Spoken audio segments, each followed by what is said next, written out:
Hello and welcome to Alice is Missing here on twitch.tv/ live action roleplay created by Spenser Starke, courtesy of Hunters Entertainment. Let us introduce our fabulous cast, and I'm going to start off on my left with Kai. Say hi, Kai.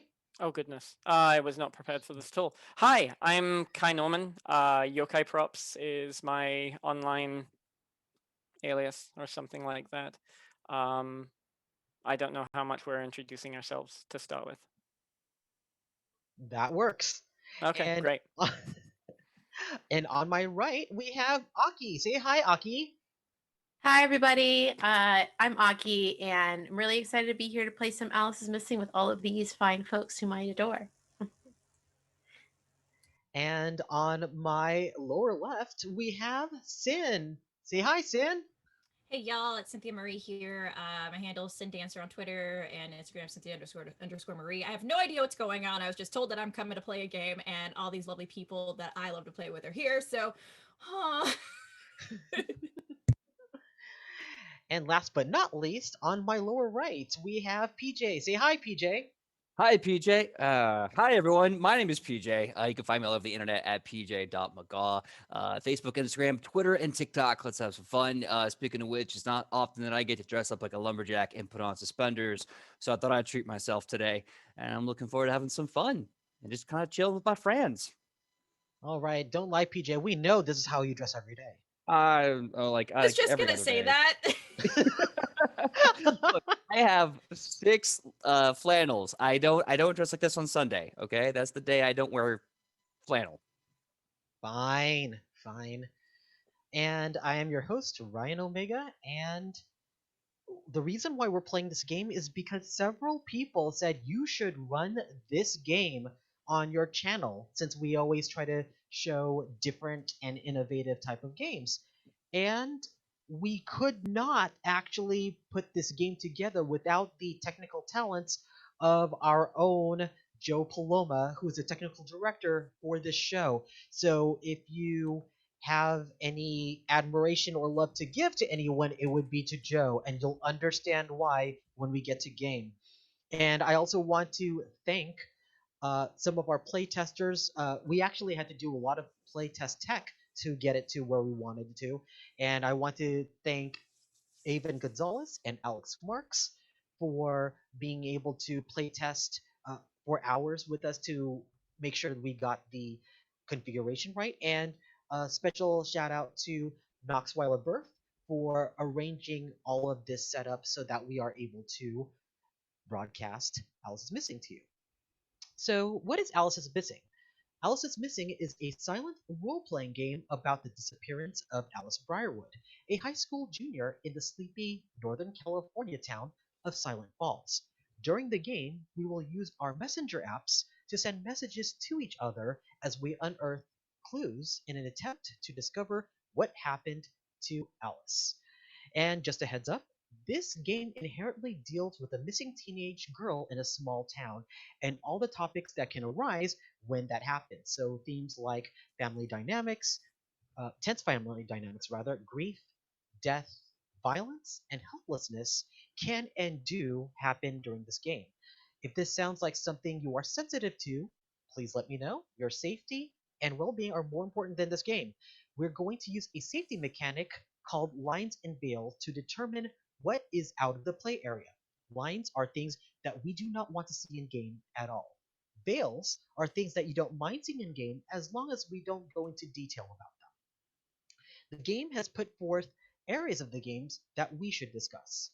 So, here are the lines and veils as mentioned within the scope of the role playing game. So, one area that we want to determine is gore and violence, and this covers any detail of physical harm in this game.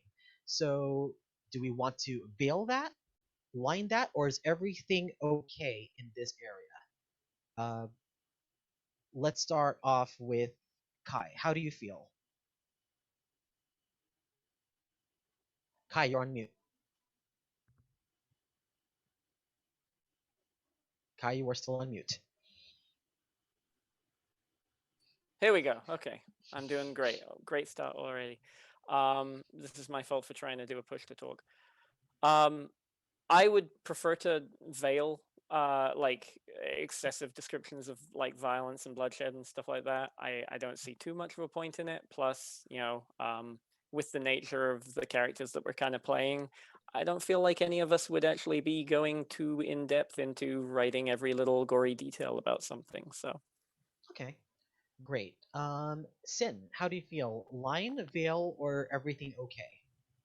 I think I'm in agreement with Kai on that one. You said veil, correct? Mhm. Yeah, veil. Okay. Aki, line, veil, or everything okay? It's a veil for me as well. Okay. PJ, line, veil, or is everything okay? Everything's okay, but I will default to veil because I agree. All right. So, in terms of gore and violence, we will just not go into excessive descriptions of violence. So, things can happen like someone broke an arm. We just won't talk about the sinews that pour out. So, that's where we are with that.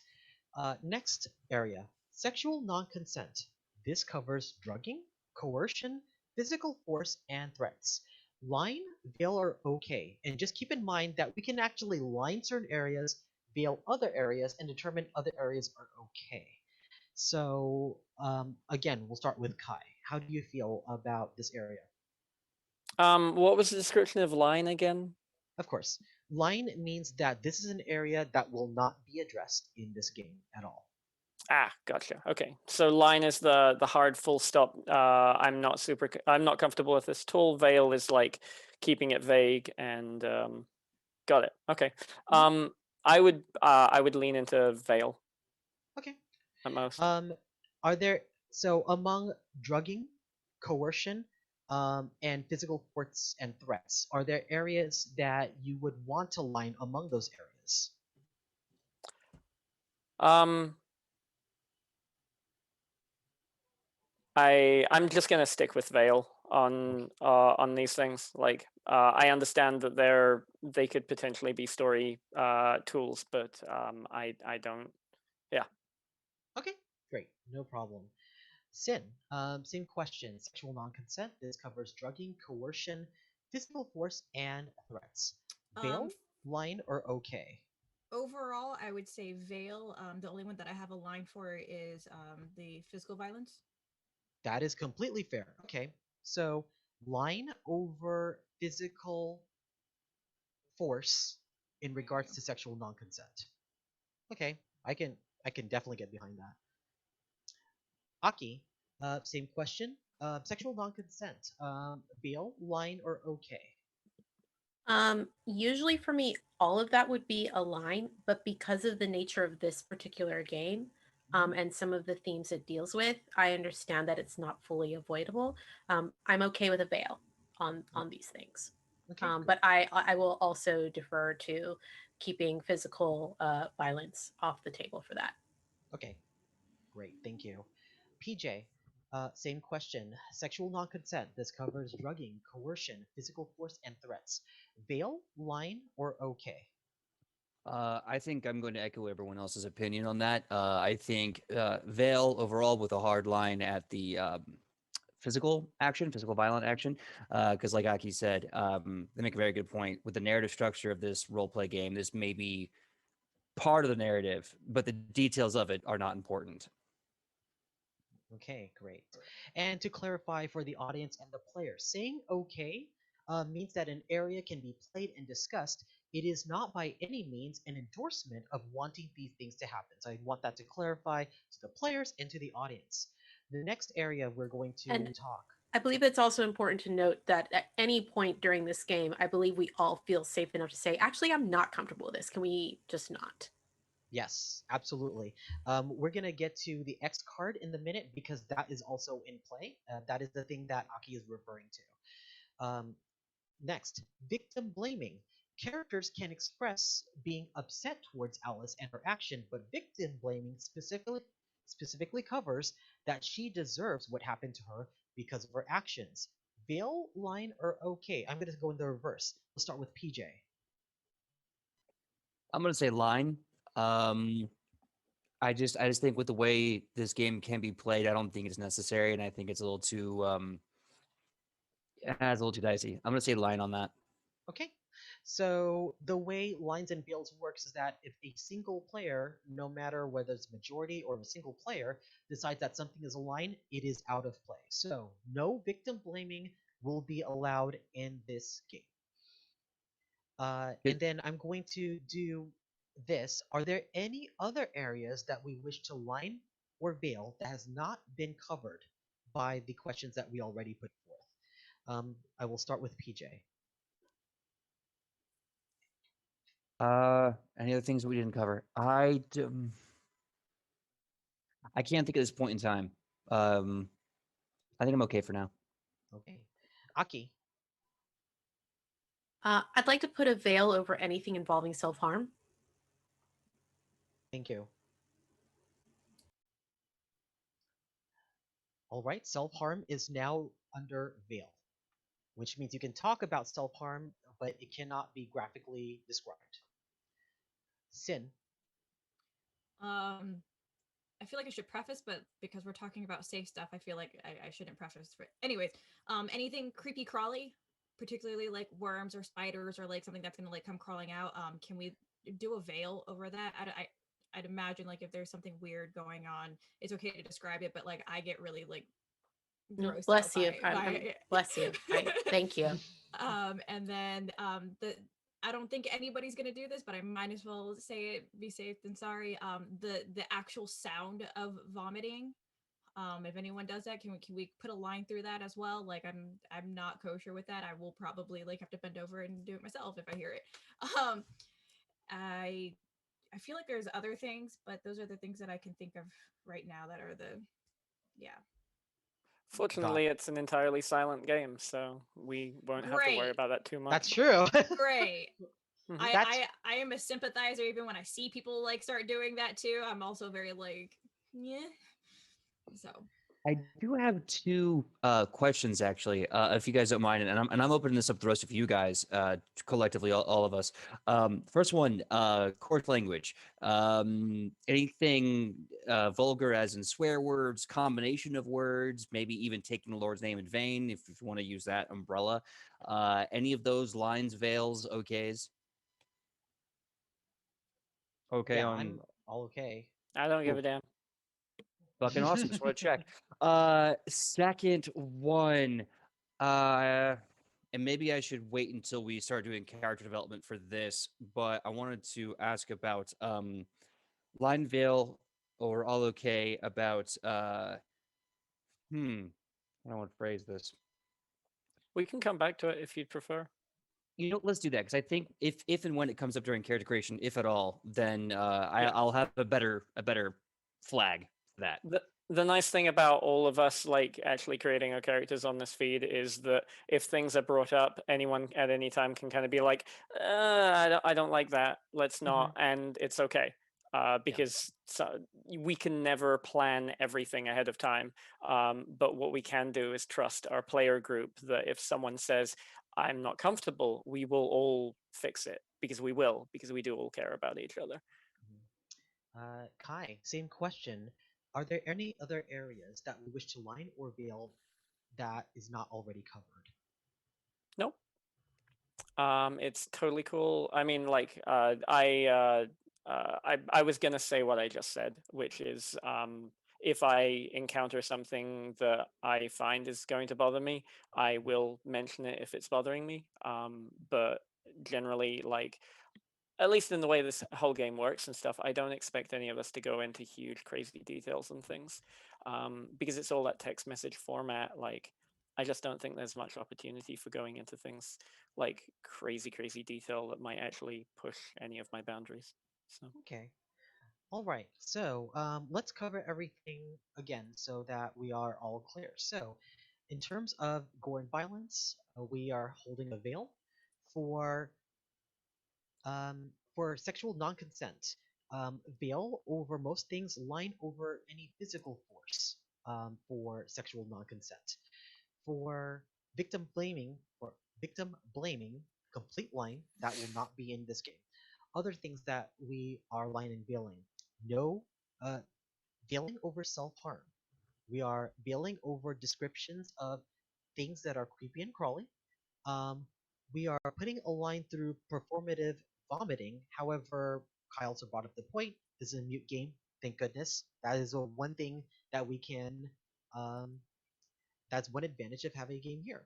In the case that there is other content that comes up that we did not cover and you are not comfortable exploring as a player, you may type X in parentheses or in chat or X and the name of the content, and it's considered struck from play. In the case that the chat moves too fast or we miss it and we don't want the play area, this is a time when you turn on your mic and you say out loud X card and what needs to be changed, because I could see that as we were playing, sometimes chat moves too fast. We just want to make sure that your safety is kind of respected, and especially we might forget. So it's on us to actually remind each other if something goes too far. Um, Now we will go into the intro, and we are using the Roll20 platform of this game, and I'm incorporating parts of the physical board game as well in order to do this live stream presentation. So, by the way, courtesy of Hunter's Entertainment, we are giving away a copy of Alice is Missing on Roll20, so stay tuned after our playthrough for a chance to win that. All right, so I am now going to read the intro card for this game. Mhm. And the card. And you'll be good. Let me take this into my hand.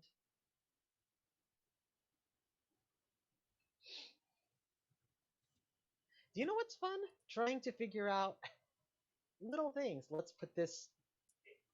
Okay, let's take the card. Okay, thank you. Thank you. So, the intro. Introduction. Silent Falls is a small coastal forest town in the heart of Northern California. It's quiet here, and since the recession a few years ago, people are not as friendly as they used to be. It's been rough, a rough few years for everyone. The major high school in town, Franklin Academy, lies nestled in the wooded hills on the east side. It's the last day before winter break, and the students shuffle down the hallways, dusting off a light powder of snow from their jackets. It's cold today. Down the main corridor, past the barren trophy case and peeling Franklin Academy decal plastered on the wall, hangs a bulletin board. A cluster of students are gathered at it, and around the edges we see old posters for student body elections, sign-ups for football next year, and reminders about the upcoming senior ball littered about like mousetraps. But as the students part, we land on the flyer they were all huddling around. And this is the picture of our Alice.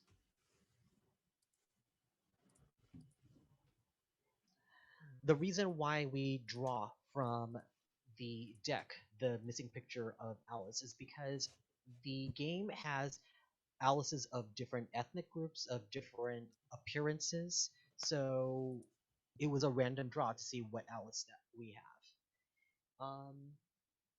And in this case, we have Alice Briarwood is 16 years old, is 5'3", or 115 pounds, blonde hair, blue eyes.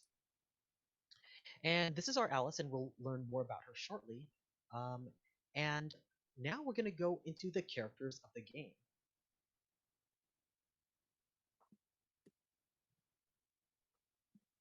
All right. So, for the interest of time, we actually picked our characters in advance. As the facilitator, I will take Charlie. Ah, yes, thank you. Let me move that there so you can see. Thank you. All right, so as a facilitator, I will take the card of Charlie. Apparently, there's a on the posters. If you call the phone number on the poster, you'll actually get a voice message. Oh, Yeah. So that tells me you've done this. It's a real phone number. It's not a 555.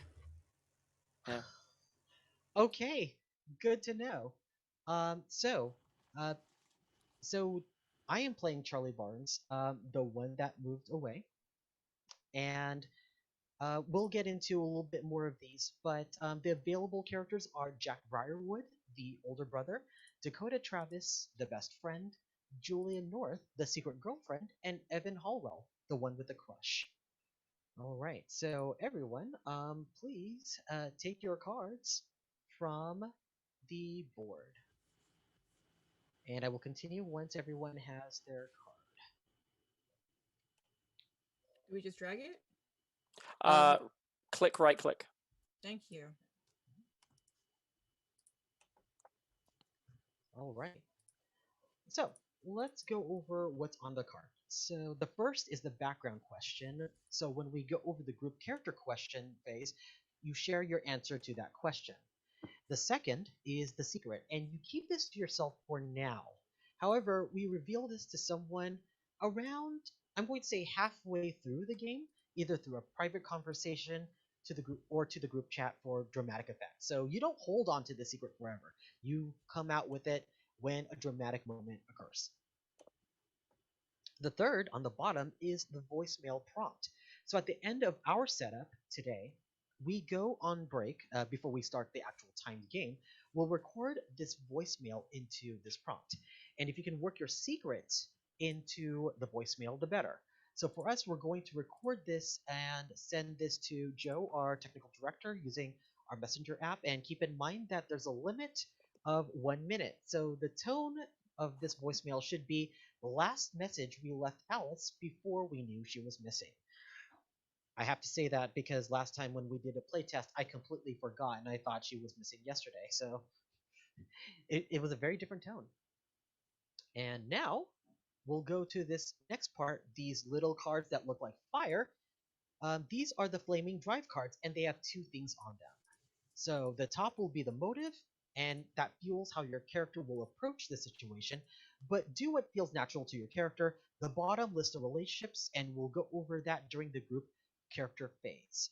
So, everyone, take one of those cards and put into your hand.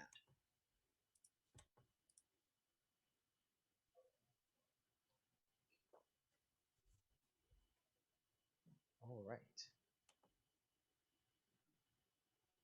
All right, so for right now, all the players have, we'll say, about a couple of minutes to sketch out any ideas you have about your character based on your secret, your motive, background, character description, or anything else that comes to mind. Keep these ideas loose because they might be affected by the answers or ideas that others are going to have when we get to the group character creation phase. So we're not going for novel, just more like bullet points, so just keep that in mind. And for my players, the Roll20 app has a character sheet online where you can type information. So on the right hand sidebar, you can go to the third icon from the left marked Journal. You click on it, and then you click on your character name. Then you click Character Sheet, and you will see the text fields where you can enter the notes on your characters and others. All right, so I'm going to mine.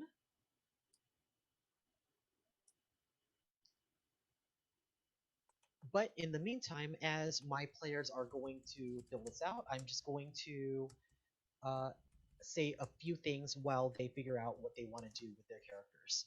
So, if you just joined us, we are in the setup phase of the game Alice is Missing, created by Spenser Starke. Game is courtesy of Hunters Entertainment.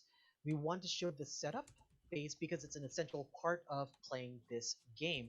Since no one is speaking, it's important to communicate expectations, tone, and characterization, especially lines and veils. So while the game has a timer of 90 minutes, you do need to account for setup, which is outside of that.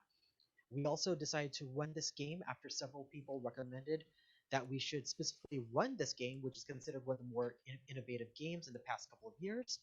especially given that this can be played under lockdown during the pandemic, but some adjustments did need to be made when presenting this on live stream. And again, thanks to our technical director, Jo Paloma, as he was able to present his vision of what this stream should look like. And I'll read the overview again.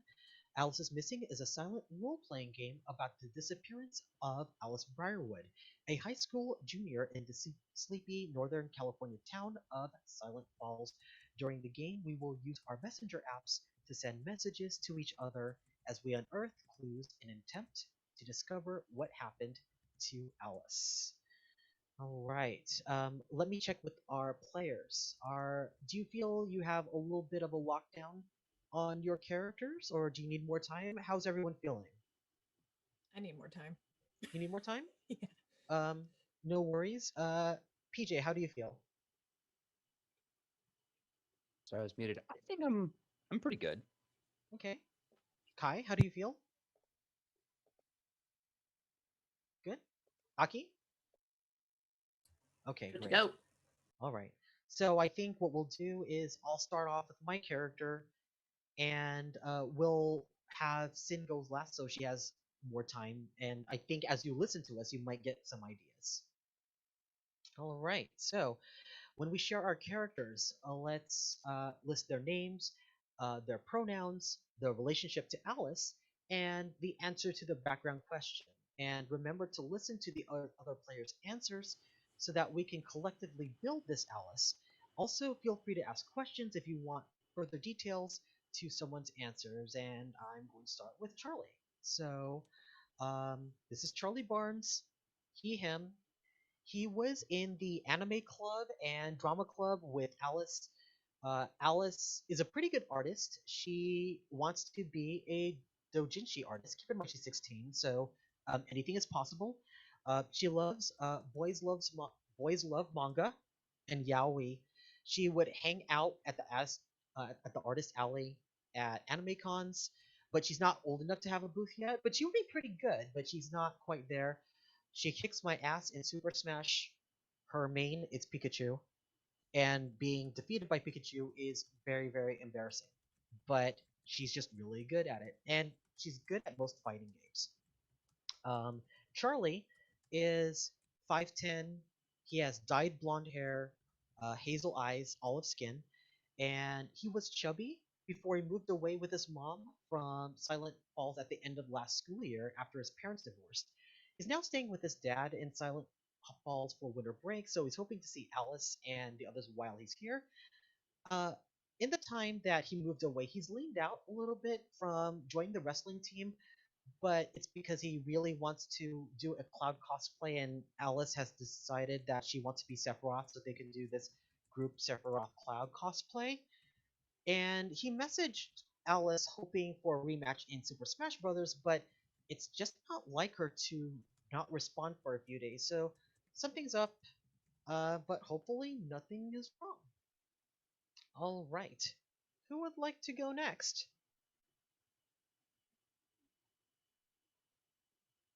I can go next. All right.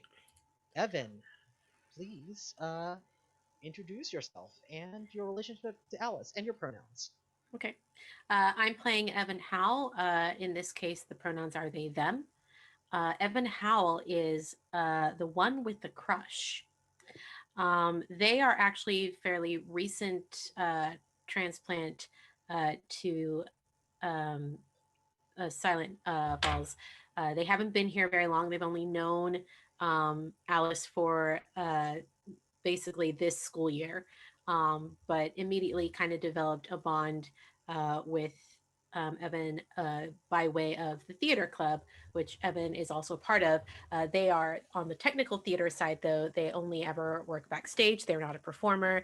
In fact, they're a bit mousy. I'd say they're probably around the same height as Alice, maybe even a little bit skinnier, just kind of a little scrawny, kind of like definitely somebody you'd miss if you weren't like looking for them, kind of thing. They like wear all black or like really like muted tones to kind of keep from standing out. Um, Yeah, probably skin tone similar to mine with longish, like curly black hair that they always kind of keep back in a tight ponytail, um, and fairly loose fitting clothes. Um, uh, for the background that I have, there is a rumor that's been going around that Evan has heard, but they don't believe, and that is that Alice played dirty to get lead in this in the fall like semester play. Maybe did a little bit of backstabbing in order to get the part, and a little more kissing up than is generally looked favorably upon. And so nobody believes she got the part, honestly. Um, so that's a rumor that's been going around. But Evan doesn't believe it because all of their interactions with Alice have been really positive, and they think Alice is really lovely. Um, but it's she's pretty.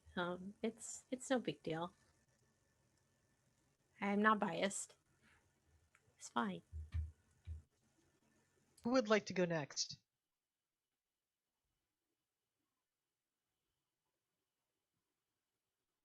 I'm going to call PJ.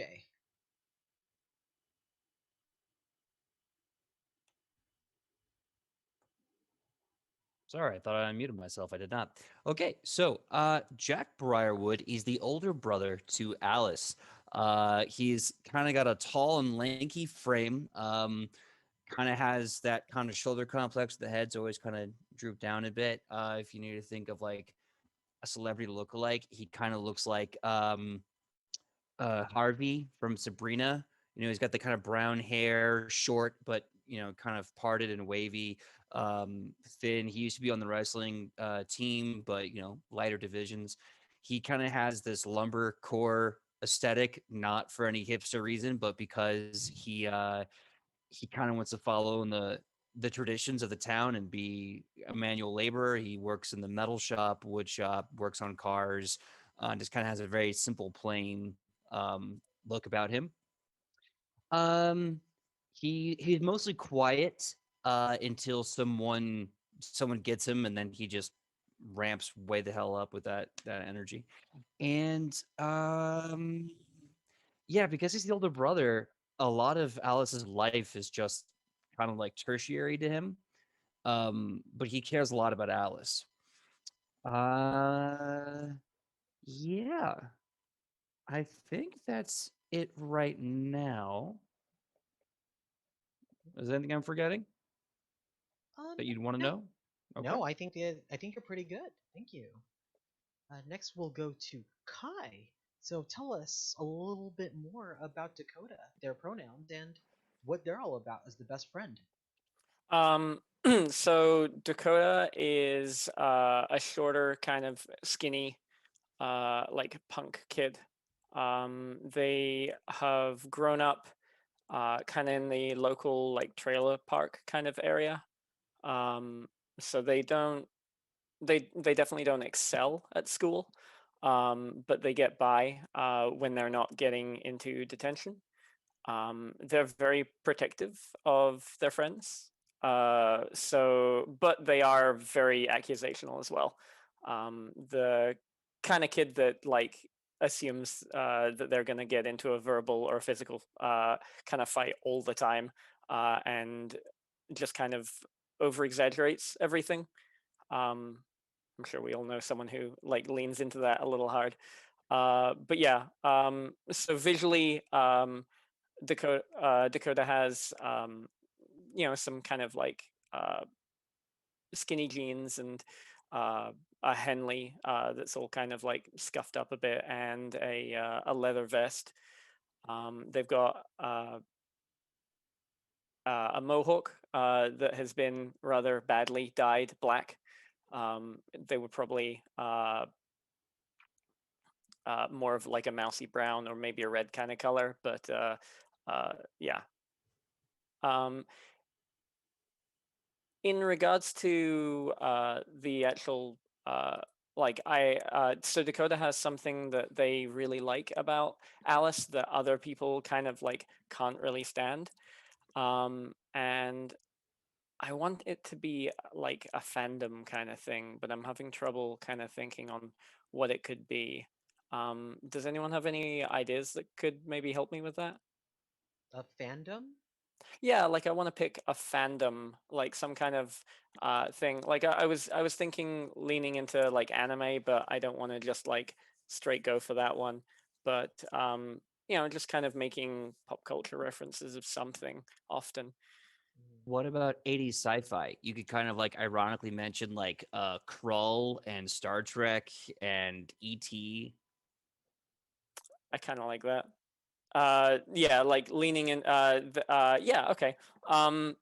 They have like they like to kind of catch each other making movie quotes and like slip them into stuff. But you know, like in the generation that they are, which is a younger generation than we are, or at least I am, it's a little weird for them to be so into like these old campy movies that you know, like people don't really watch anymore.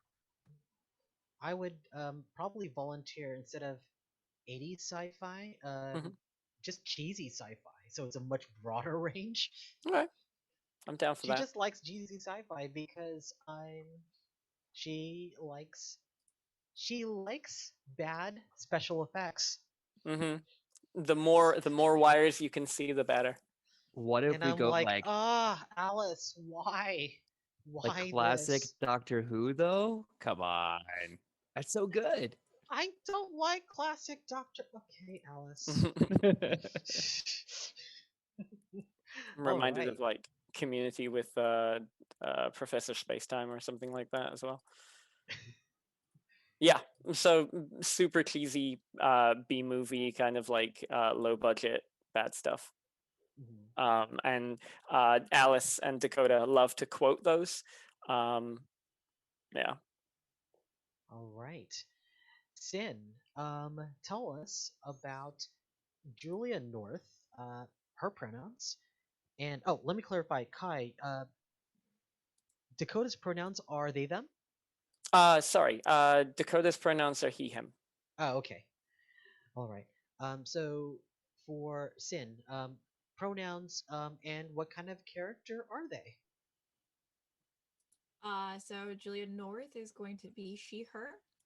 Um, Probably not going to sway too much from my typical lifestyle. So I'm going to go with that Julia is varsity cheerleader at this point. And so she's kind of tall, she's Hispanic, um, lanky, she's a flyer, if anybody knows that position. Mhm. So she's the one up on top doing all the poses and stuff, which is great. Um, yeah, do you background. I mean, she's kind of like the Veronica Lodge of Riverdale. If anyone's watched Riverdale, so kind of I wouldn't say snobby, but like what cheerleaders are stereotypically known for, just kind of like there. But she's more of the like the chill one. She's the one who like to takes the ease off of people. Like if she sees like any kind of like weird tension, she's always like trying to like crack jokes with people to like calm them down and like cut the tension in half. It'd be great. Let me see what else does this say?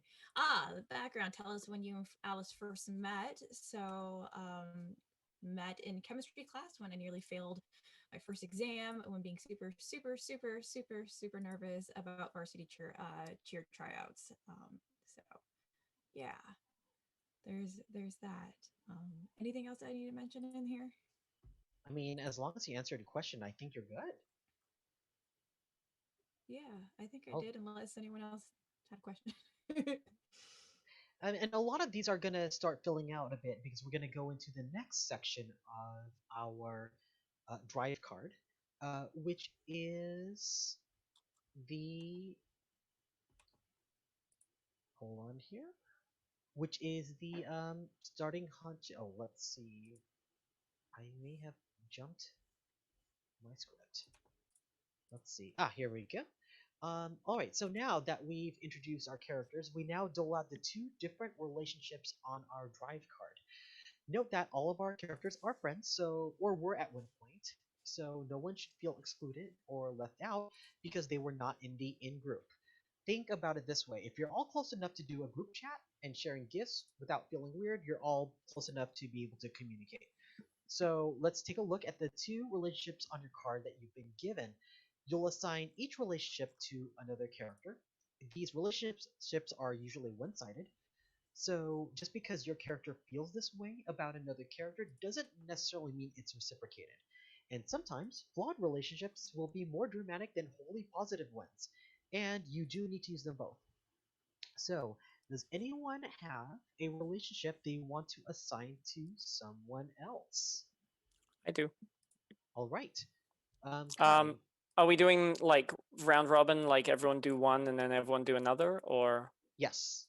I'd Okay, also like to ask another question. Is this an opportunity for us to use the character sheets that we have? Yes.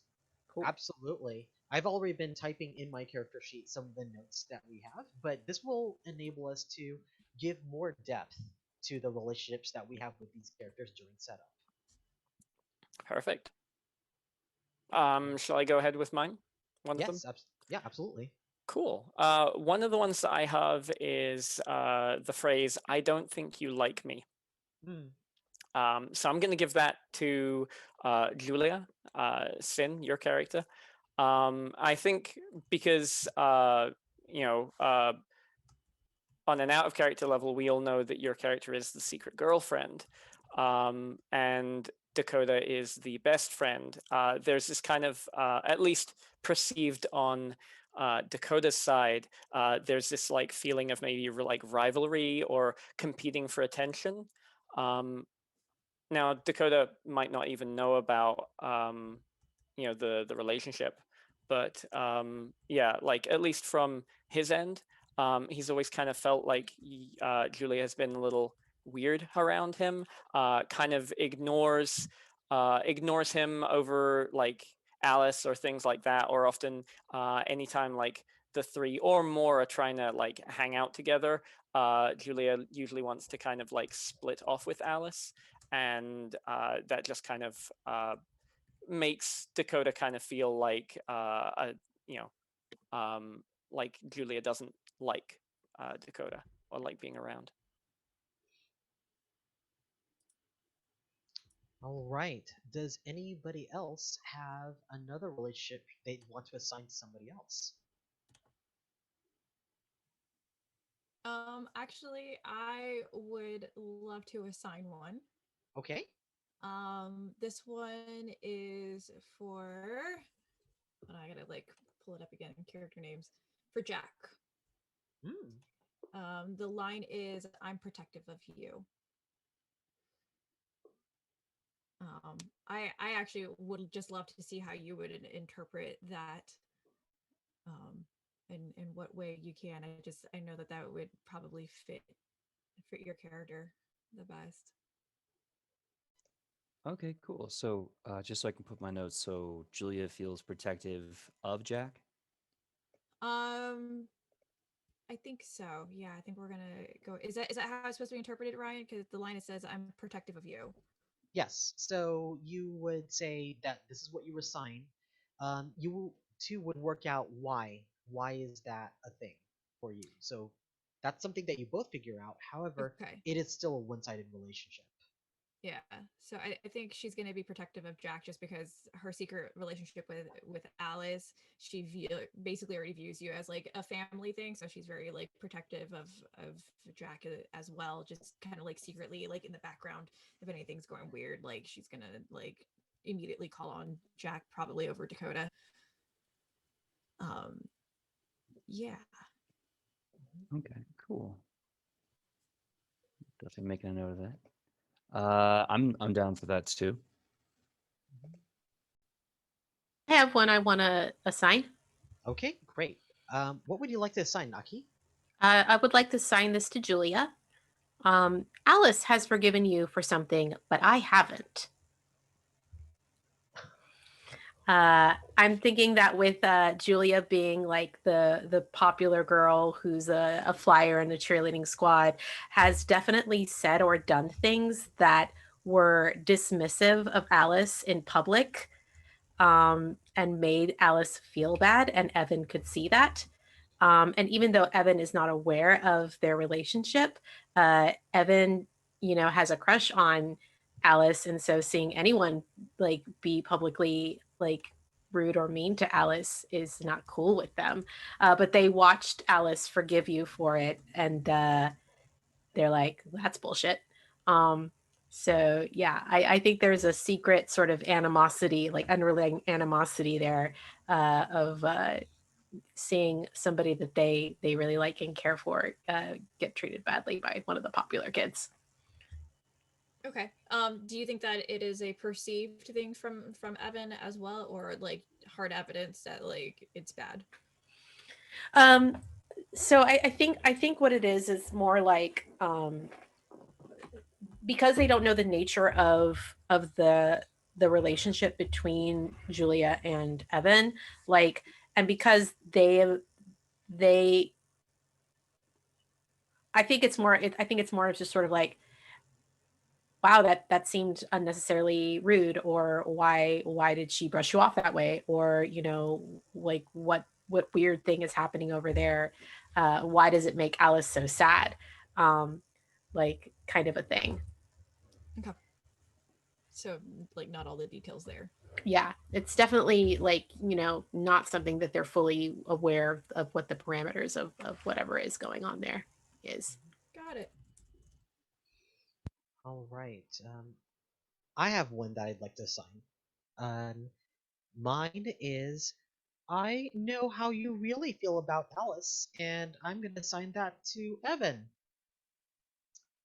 It's because we're all theater kids. We know this. It's called showmance. So for Charlie, this is not a big deal. It's like, okay, so go out. It doesn't bother him. It's like, all right, go ahead and do the thing. Now I will respect your feelings in that manner, but I probably might be like, come on. This tension is worse than that drawing that she did of Cloud and Sephiroth, which we are now going to be cosplaying. But this is you, and it's gonna point at Sephiroth, and this is Cloud. It's like, you need to just do this. So that's just my relationship. Um, let's see. Who else hasn't assigned a relationship yet in this round? Um, I don't want to presume, but I think it's me. Mm-hmm. Um, I got some tough ones here. Uh, been looking at these for a while and I'm having a hard time. So what I'm going to say is, let's go with a secret about me that I don't want shared, and I would like to extend that to Dakota. Dakota, you know a secret about Jack that he doesn't want shared, and that secret is that he has been planning to run away from town one day, probably do something like, I don't know, join the Navy, the Marines, or maybe even just like join some sort of biker gang. But he's just had it with this place, and he wants to get out of here so much, and he doesn't feel like he can express that safely.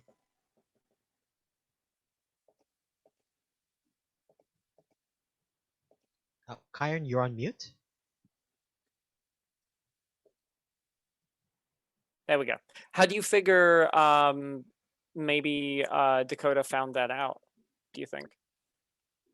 I think maybe it started off as like some small hinting, like you guys are talking maybe just kind of tangentially, and he's like, I mean, if you don't like this, you could always just enlist, or if you don't like this, like you can just hotwire a car or something, get out of here.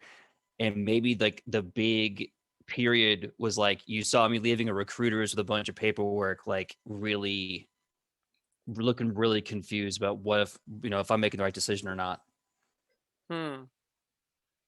Okay, cool. And you don't want anyone to find that out right now, though. Yeah, because it's a small town, small community, and I don't want anyone to know that I want to get out of here.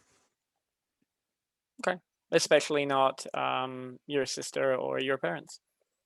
Especially not. We kind of have a very tense but small like family unit. We get into fights all the time, and I know that if I bring this up, one of them will try to influence me one way or the other, and this has to be my decision. Got it.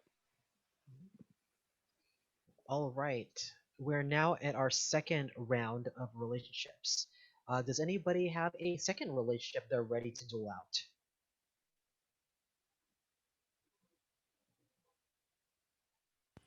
I do. Okay. I think this is going to play really, really well into what was given to me earlier, but this one is going to be for you, Dakota. Mm-hmm. I know you don't care about Alice as much as I do. Whoa. I mean, okay. I think she just gonna play into kind of what you're thinking. I think Julia can see into maybe some of the actions and maybe are reading it wrong from Dakota.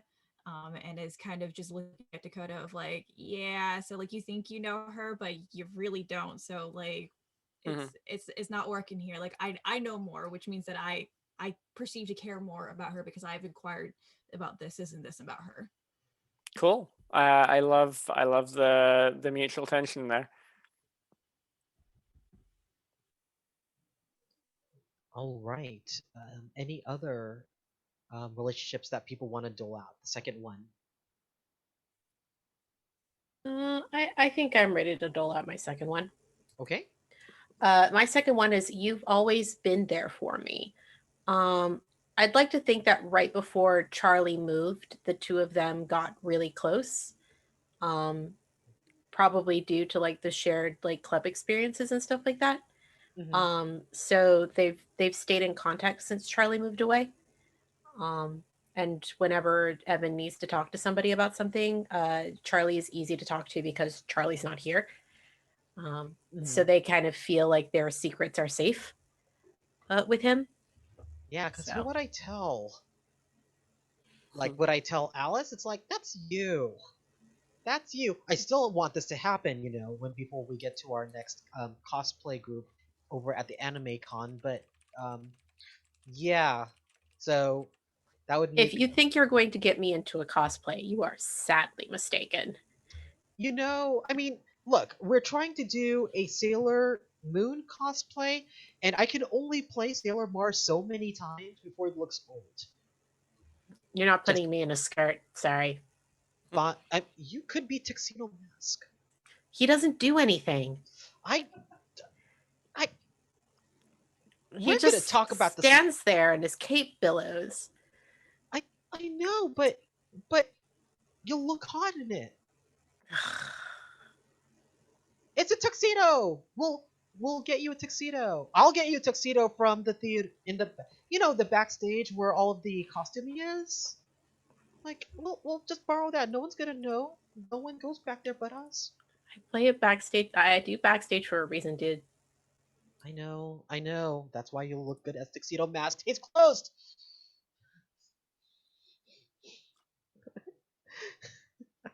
um, I think I'm ready to give another one of my drives, but I love that one. Thank you.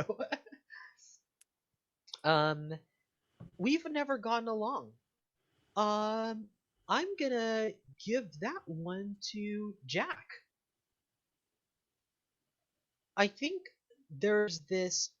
It's for me, or at least for Charlie. It's kind of awkward because we're friends and you're just so different from Alice and me that I feel like we've never gone along, or at least like we're just from two totally different worlds. Um, but Charlie thinks that you're just too cool for him, so he's just too awkward to say anything to you. So the perception is a lot in his head. Ironically, when he comes back, he's dressed almost like Jack.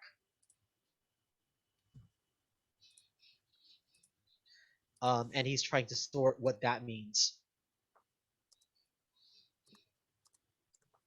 Okay, all right, I could write a psychological thesis on that. Uh, I bet you could. You're Alright. simply just trying to become the people that you hate, but secretly wish you could be. Why are you speaking? Is that Dutch? No, it's a very bad Freud impression. Pretend I didn't say anything at all. Luckily, we're on mute. Thank God. That being said, am I on mute? Anyway, No. The game will be mute. thank God, not vocal like that. That being said, I'm ready to give a relationship out. We used to be best friends, and I'd like to extend this actually to Julia. Am I blanking on that? Because I think, being that you've obviously known my sister, and I was kind of like a jock, not really a jock, more like just the kid who wanted to do something after school, and you being the cheerleader, I think we became friends because I was never really like, I understood and I wasn't interested, but I was safe and I was funny. And like, I'd walk you to your car after games where like it was dark and kind of like spooky out, and you'd be like, nah, I'll walk you to your car. No big deal. And so a friendship kind of bonded out of just two people hanging out and feeling like they were in a safe space and they could just be themselves. I like it. What did we talk about on the car on the walk there? We would, I feel like we'd kind of talk about like we'd kind of make jokes about the football game. But then we would talk about like politics, life, trucks, and just how gross they were. But everyone had a truck for some reason in this little town. And we talk about like, oh man, one day we're gonna go to the Bay Area, like, Yeah. whatever. Yeah. It just all this goofy adventure crap. All right. Trucks. Ugh, I hate trucks. I hate them. How come every truck smells like a pack of cigarettes and no one's been smoking in them? How does that know. happen? Can we talk about though how lifted they are? Like every time it's as if they're trying to compensate for something. I don't understand. But lifted trucks everywhere. Yeah, like, bro, we get it. You're small. The thing's already the biggest truck on the road. You don't have to put the damn thing on stilts. If you want to ride a monster truck, go drive a monster truck. Exactly. And they forget all of the stop signs too. It's like they're too big to see the stop signs, so they just like keep rolling through them. Yeah, look, don't lie to me. I know that you're about a good 6 to 8 inches above everyone else. You could see that red light. You just think you're too important to hit the brakes. Exactly. This is why I got a fast car. I just got the truck because it's my old man's hand-me-down, and it puts all my tools in the back, and it's actually kind of fun to drive a truck. But still. I think we have like 1 or 2 more drives to hand out. I think I might be the last person. I'm not sure. I think you are. What is yours, Kai? So my final one is I've always wanted to be your friend. Now I'm having a little trouble navigating this one, considering like we are all, kind of like friendly around each other, sort of. I mean, some of us like may have drifted in our friendship. That's the best way to describe. Like, we were friends, but not so close now. But Okay. so that's why there can still be that separation. Okay, yeah, like familiarity rather than actually like strong friendship necessarily.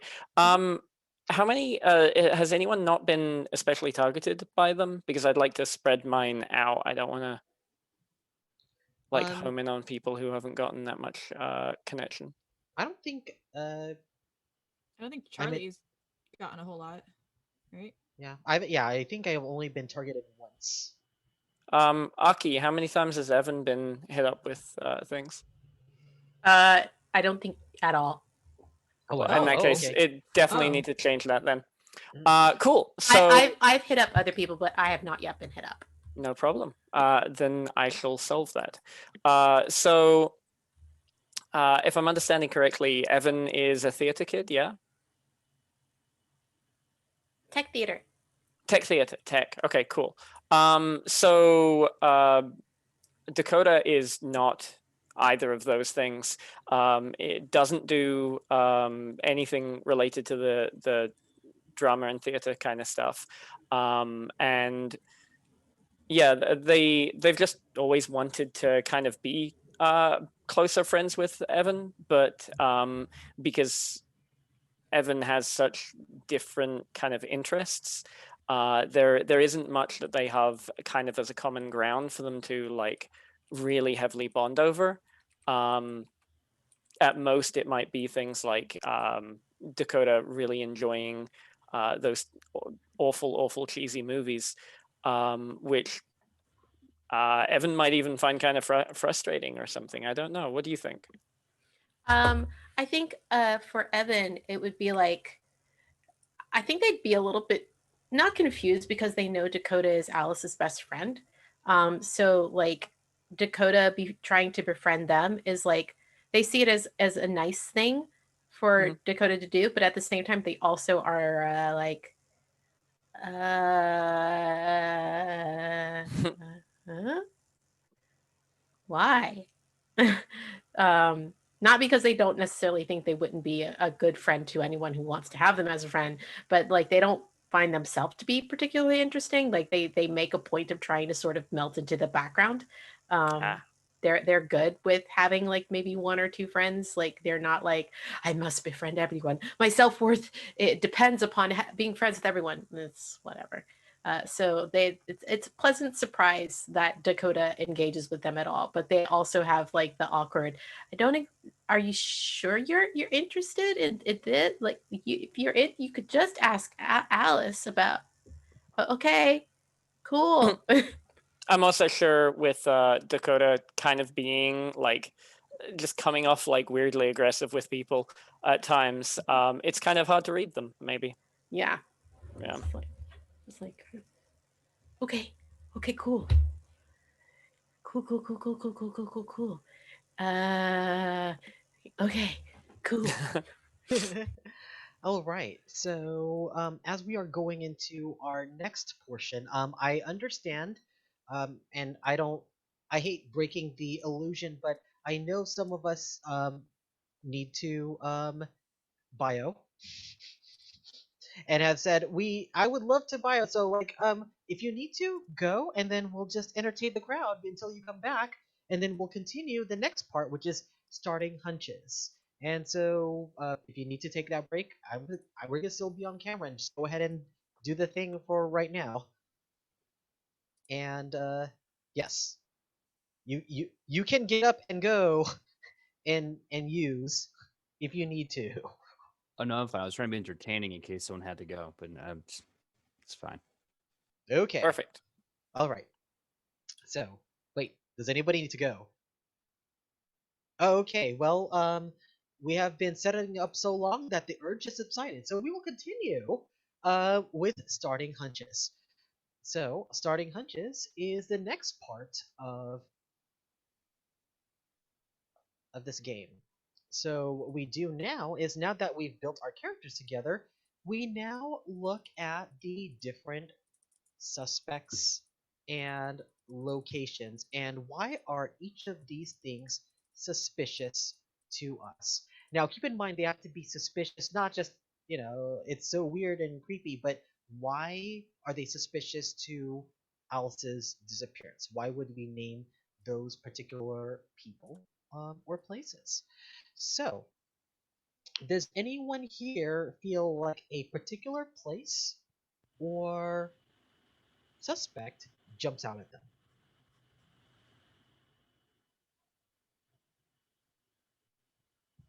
I mean, I'm gonna take a stab at it. The one that feels suspicious is going to be that ex-boyfriend. Okay, Ryan Grogan. Is that what this says? Sorry, it's small for me. that's okay. Ryan Groggins, go ahead and take that card. So, um, so why is he suspicious to you? I mean, we know it's an ex-boyfriend, but what's more details? Well, so being this secret girlfriend, I've had a lot of insight into why Alice had broken up with him in the first place. And a lot of it just seemed really sus. Like it just he wasn't all that he was cracked up to be. He seems like to have this like awesome like jock side to him, but like he had kind of like a shadier side that like she wouldn't totally talk about all the time, but kind of alluded to some of the stuff that he would do in the background. So I'm not quite sure all of the details, but I know that he like does things that are not above board. Does anyone else want to contribute? Maybe things that he does in the background, why he additionally might be sus? Hmm. May I offer a thought? Take it or leave it. So maybe the thing in the background that's kind of suspicious about him is that he kind of what's I'm looking for. He kind of ghosted Alice like on and off for some text, like it like be a few days, especially on the weekend, where she's like, "Hey, what's up?" and he wouldn't respond. And you find out that he was going to parties, like a lot of parties, and there was some suspicion as to whether or not he was being faithful. Maybe we could say that he is trying to become like a club promoter entrepreneur in the area, and is getting a lot of bad people into Silent Falls and getting them around like high school kids and stuff for like, that lifestyle, that money.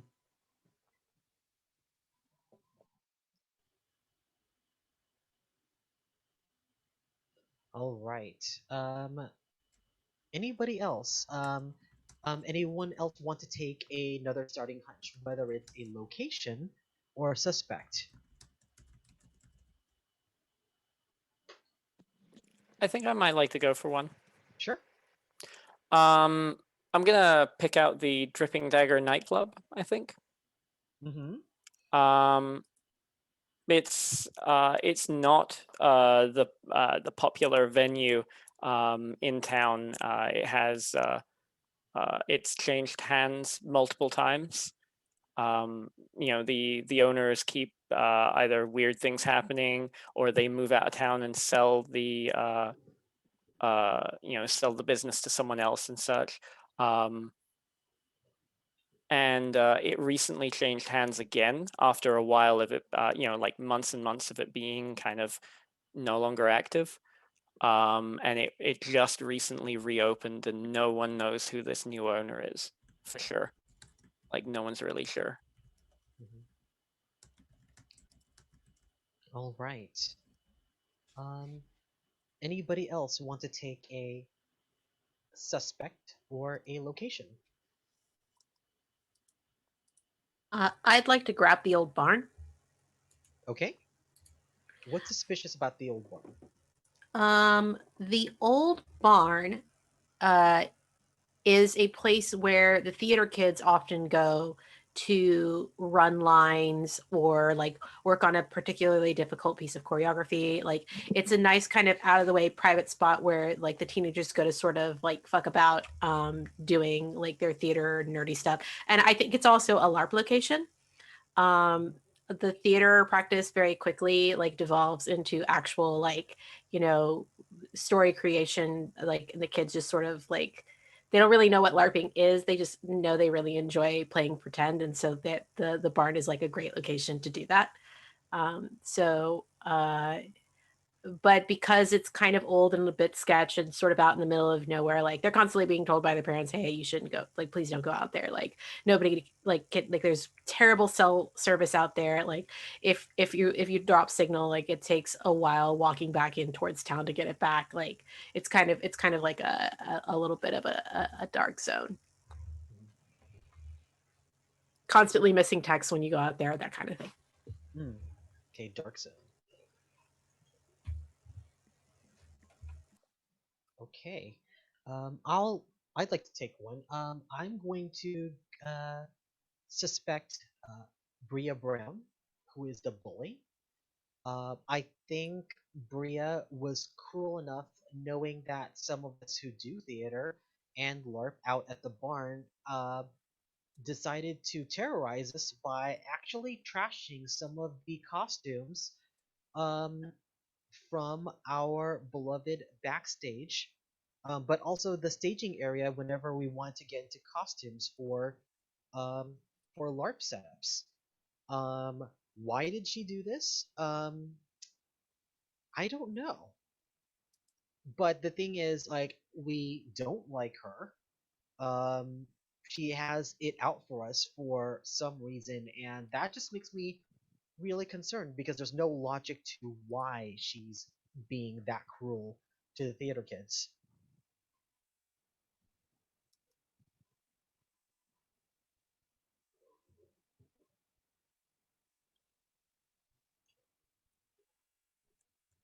Let's see. All right. Who has not named a location or suspect yet? We I all have to have, do one of each, correct? One location, one suspect. That is correct. I haven't had the chance yet. I was thinking about. I was thinking about doing the lighthouse. Mhm. Uh, and I guess I'm gonna flip that over. So my thought for the lighthouse was that it's besides being a very old and poorly maintained lighthouse, it's got terrible security and very bad railings. There's a lot of kind of urban legends about kids who have gone there on a dare and didn't come back, or people who would go to the lighthouse to just vanish. And people think it's haunted. People think there's all this mystique around it, but no one knows for sure. A lot of the cops are just like, "Yeah, it's just old." And I think this is suspicious for Alice specifically because I feel like she'd like to go there to do her art, be alone, get away from people, or maybe hang out with like friends one-on-one time in a place that she felt safe. But ironically, it's a very dangerous place to be.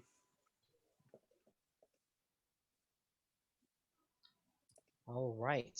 Second round.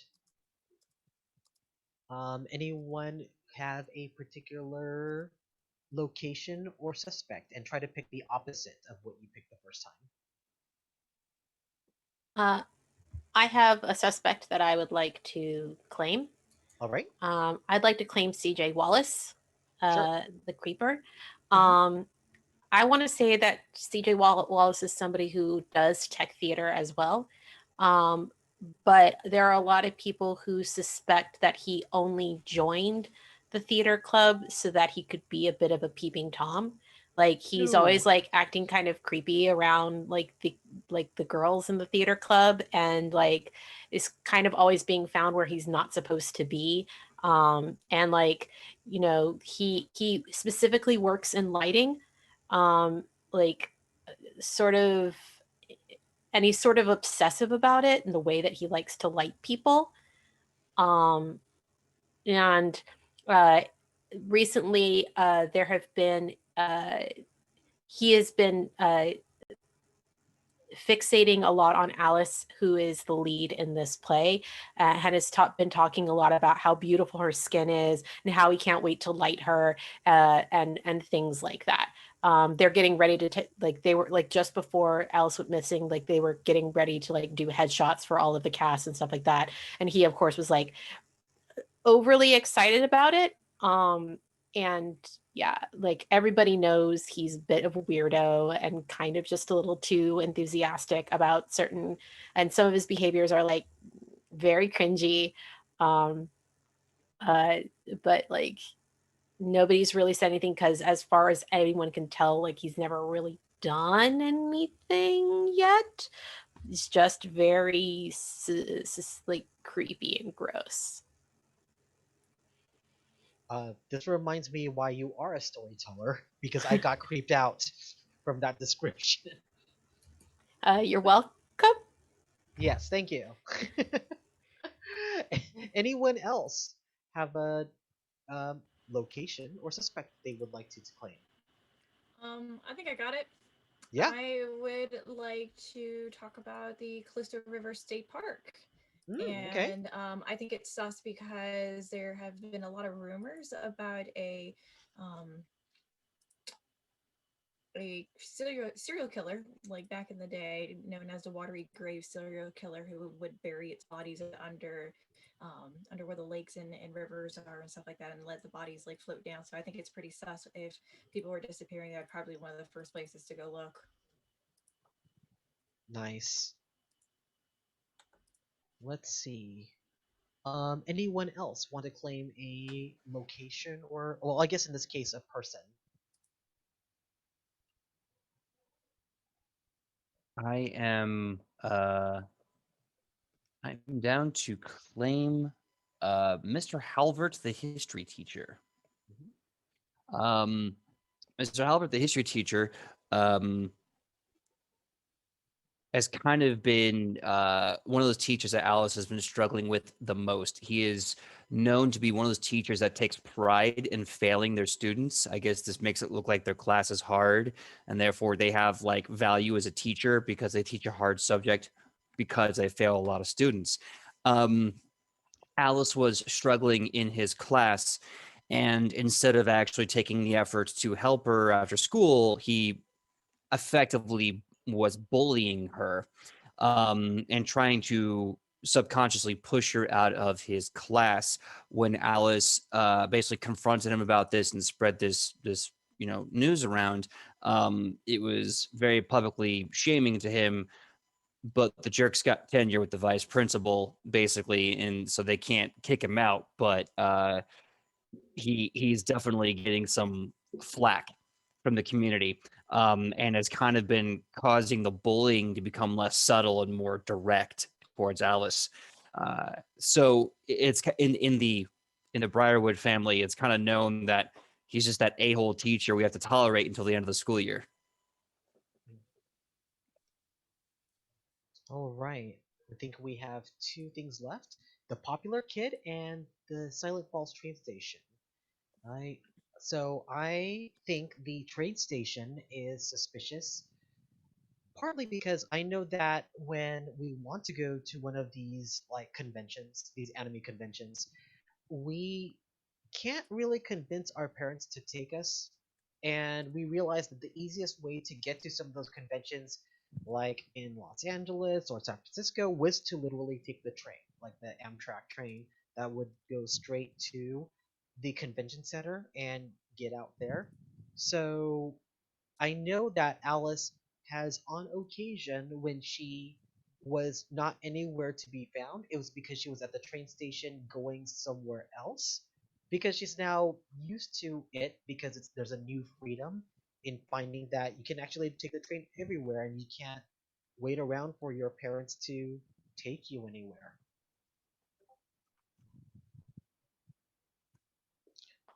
Kai, why is David Nelson, the popular kid, suspicious? I've been thinking about this one for a little bit, and I'm like, um, hmm, Do you need help with trying to figure that out? give me half a second with it. So what was the oh, here we go, David Nelson. Okay. Yeah, David Nelson. so I'd say David Nelson, like, being that kind of like prom king potential, like super popular kid, probably like the quarterback in the local sports team or something like that, and very much used to getting his way. Um, so there's been some like major like controversy. His father used to be like the mayor of the town, but recently is like undergoing some like corruption kind of thing, and that has like spilled over onto David as well, where basically like everyone's looking at him differently now, and he is acting out heavily. Like, so he has the people who are like loyal and he's still popular with, but there's a lot of people who you know, are getting mad at him because of his father, and he's been getting into a lot of problems with people and pushing people around. And Alice said something kind of offhanded about his father, and he heard her say that, and started just getting in her personal space about it, and just like got really like overly aggressive, not physically but very much like just getting super close and like just seeming threatening without actually saying any particular threats. Okay. All right. Now that we've gone through our starting hunches, those are haunches is a different word. We are gonna go to the clue setup. Could we real quick go over a few of the locations again, because I wasn't able to catch all of my notes. Why was the lighthouse spooky or like suspicious? I think the lighthouse was mine. Um, Basically, it's a danger and a hazard. A lot of people are rumored to have either gone there on a day or never come back or just disappeared. There's been a few cases where someone slipped and dashed in the rocks or drowned in the water. So it's a very dangerous, hazardous place. But it's old and poorly well kept. But it's like a mainstay for the town, so no one's really tearing it down. And Alice would go there to either be alone and do her art, or sometimes take someone one on one just to kind of hang out away from everyone else. Cool.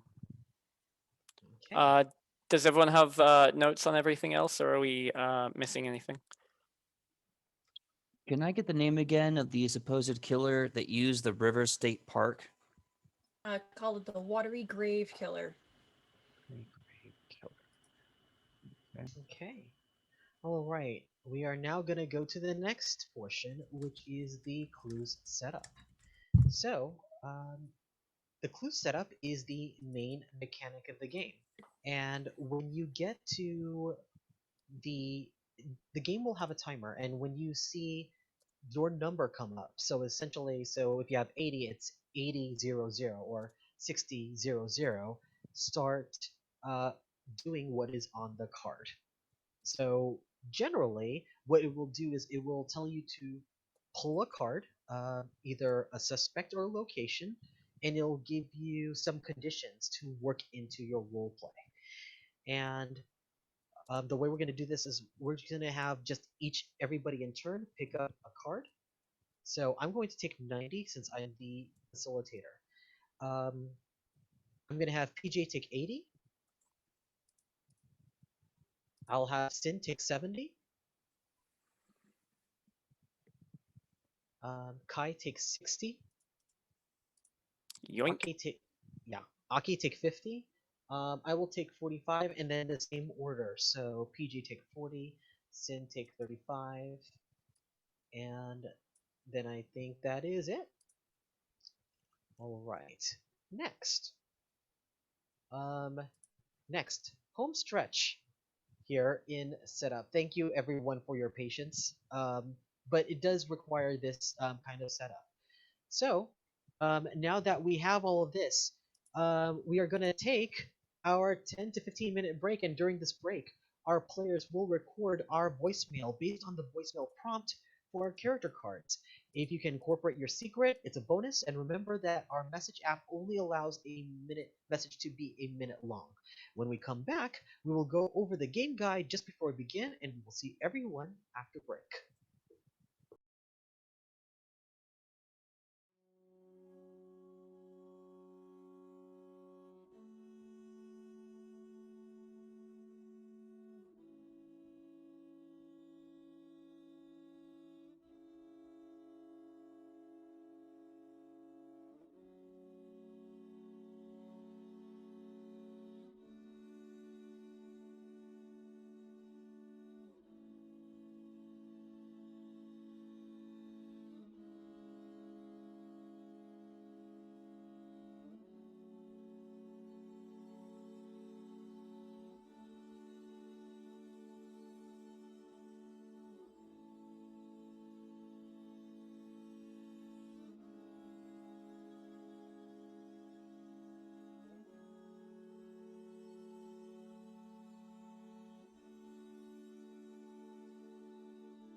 went down to that river, washed my sins away.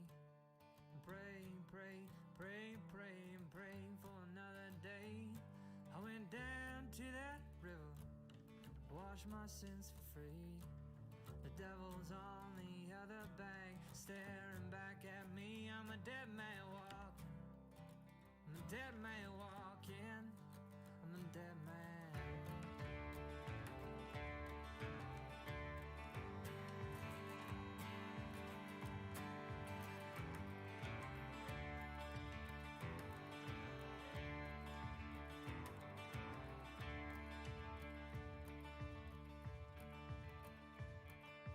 Another nail in my coffin, another nail for me. I gotta look pretty when I go down. Another nail in my coffin, can't you spare one more? I gotta look pretty when I'm knocking down heaven's door. I'm a dead man walking. I'm a dead man walking. I'm a dead man. I'm a dead man walking. I'm a dead man walking. I'm a dead man.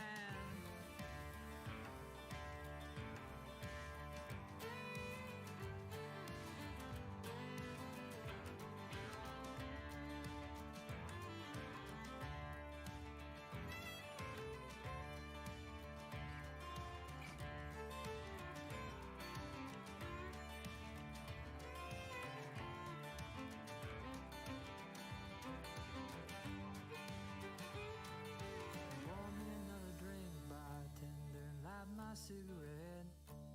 You ever seen a dead man talking? No, you haven't seen one yet. I'm a dead man walking. I'm a dead man walking. I'm a dead man walking. I'm a dead man walking. I'm a dead man.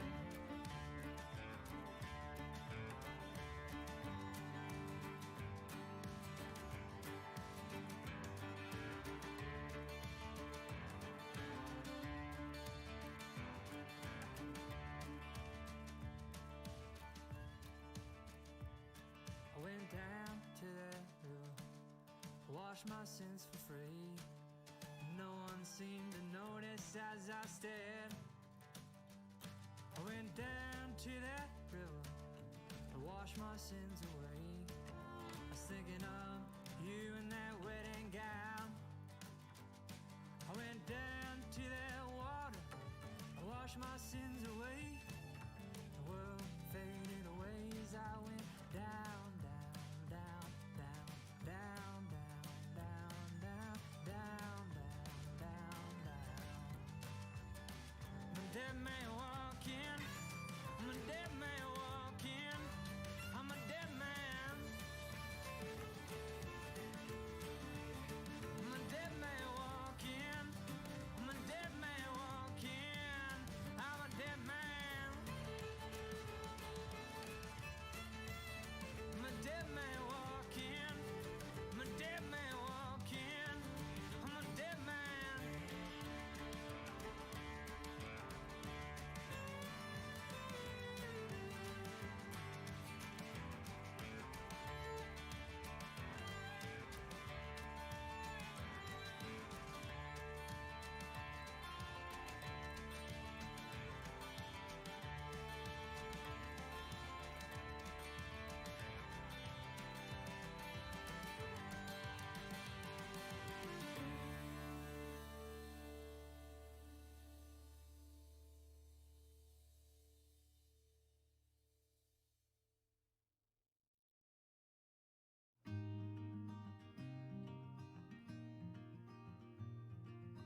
All right, and welcome back to Alice is Missing, courtesy of Hunters Entertainment here on twitch.tv/live action roleplay.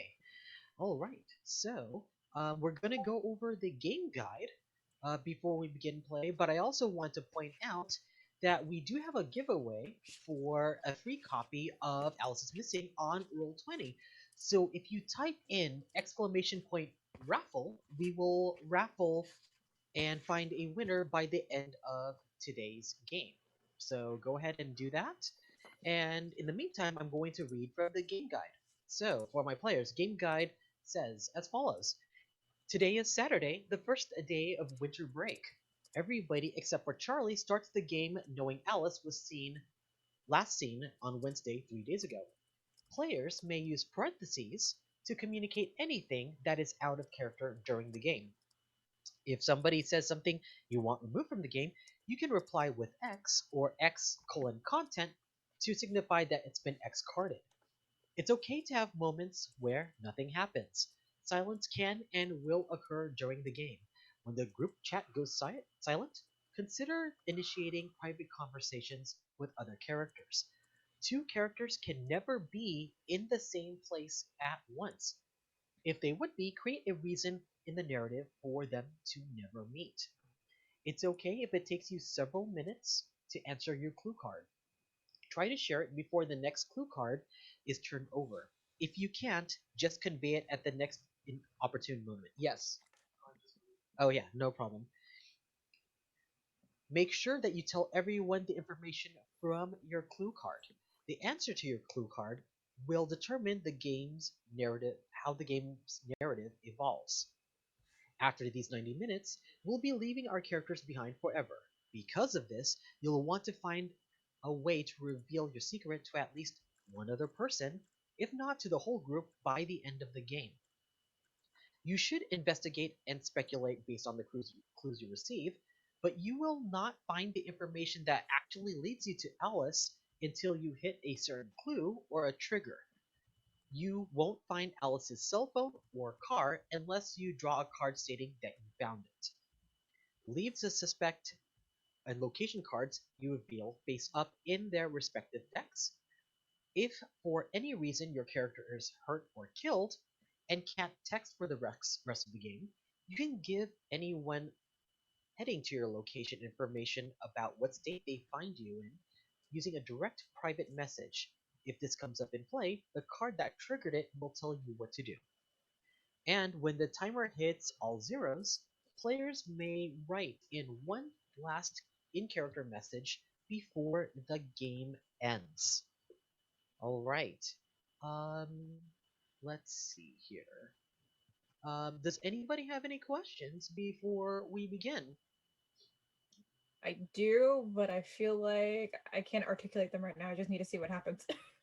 Aki, yes. I think there is one deck on the board that has not yet been explained. Okay, yes, there is. So, um, so there is a deck which has a shadowy figure with a flashlight. So the use of that particular searching deck is if you are going to a location and you're expecting to find something there, what you do is you draw from that deck in order for it to give you a clue or something that you could add to your narrative. So in case you feel narratively stuck, this game has an aspect that you can pull into your particular role play without having you stop. So if I go to the barn and I need to find something, I find something. I don't know what I find. You get one of the searching cards and it tells you what you find, and you add that information into your narrative. It is not a requirement that you must get any of these searching cards. This is an option that will help you form that narrative as you are texting. Anybody else? Okay. So we are ready to begin. The timer will start in a bit, so we'll put ourselves all on mute. And just for everyone's information, Charlie's first group text will begin the group chat. So just keep that in mind. We will have music playing, but an audible cue will serve as a reminder for the next clue card to be activated. That may not be audible to everybody else, but I will probably just tell you when it's 80, when it's 70. If you have the particular clue card, please turn it over. Um, and before we begin, I want to issue something important to my players. If X card content happens and we don't catch in chat, but that thread begins to play out, unmute yourself and actually say what it is so that we know and can correct it.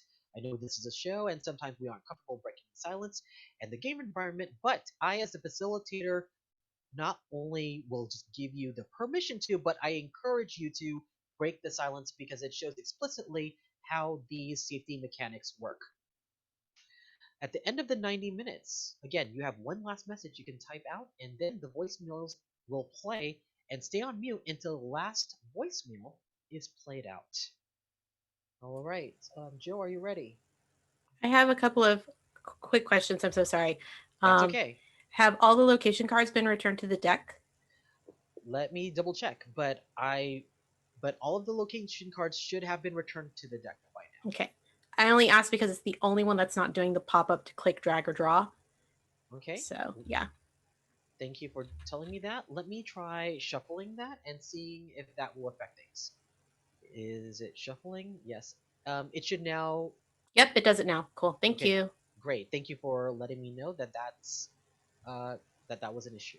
Yeah, and the easiest way to drag from this is to just hover over it and pull from the card that like lifts up from the deck. Mhm. Cool. Yes. So for my players, if you see on the roll 20, you put your cursor over that deck, just as Aki explained, and you will see the little thing pop up. It looks like the same color as the actual deck, but you move your cursor over that, and then you can use that to draw onto the game board. And that's if we get stuck narratively, correct? So if you get stuck narratively, you scroll up to the silhouette, the shadow figure with the flashlight. Okay. When you are turning over a timer card, you will either be asked to draw a suspect card, which is the person with an X, or you'll be asked to draw a location card. When you draw, you take the top portion and you drag and drop it like so. So that would be an example of what that should look like. Okay, I'm going to return this. I'm going to return that to the deck. I'm going to shuffle that deck.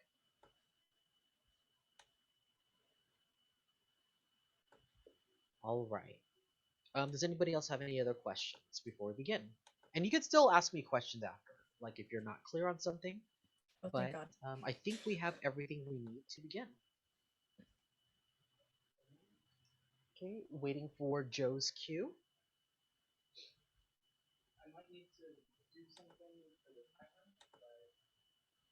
Okay. Okay, Joe needs to do something with the timer. Okay. Okay, he is now redoing the timer. Stand by. Okay. Can we start from 90 or just end whenever we start? Yeah, we're good to go. Okay. All right. And at this point, we're gonna mute ourselves. The music will begin to play, and we will begin game.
Went down to the river, washed my sins away. Praying, praying, praying, praying, praying for another day. I went down to that river, washed my sins for free. The devil's on the other bank, staring back at me. I'm a dead man walking. I'm a dead man walking. I'm a dead man.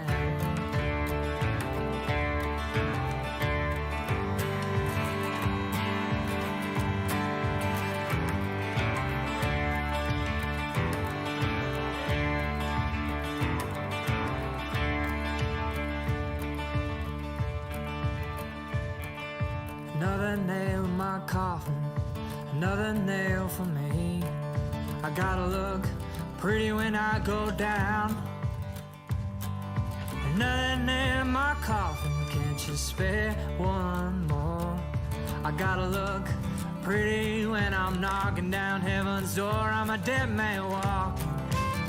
I'm a dead man walking. I'm a dead man. I'm a dead man walking. I'm a dead man walking. I'm a dead man.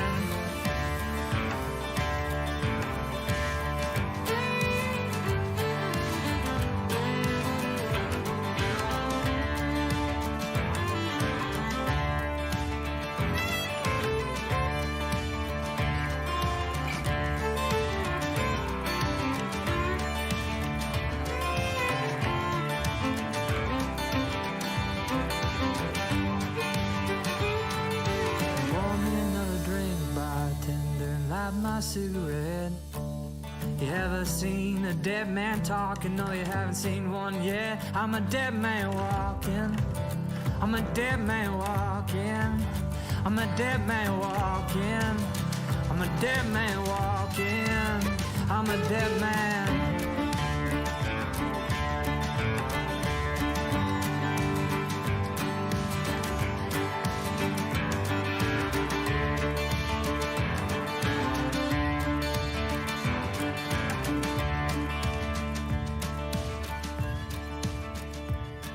Went down to the river, washed my sins for free. No one seemed to notice as I stared. I went down to that river to wash my sins away. I was thinking of you in that wedding gown. I went down to that water, I washed my sins away. The world faded away as I went down, down, down, down, down, down, down, down, down, down, down, down. I'm a dead man walking. I'm a dead man walking. I'm a dead man. I'm a dead man walking. I'm a dead man walking. I'm a dead man. I'm a dead man walking. I'm a dead man walking. I'm a dead man.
you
like to watch.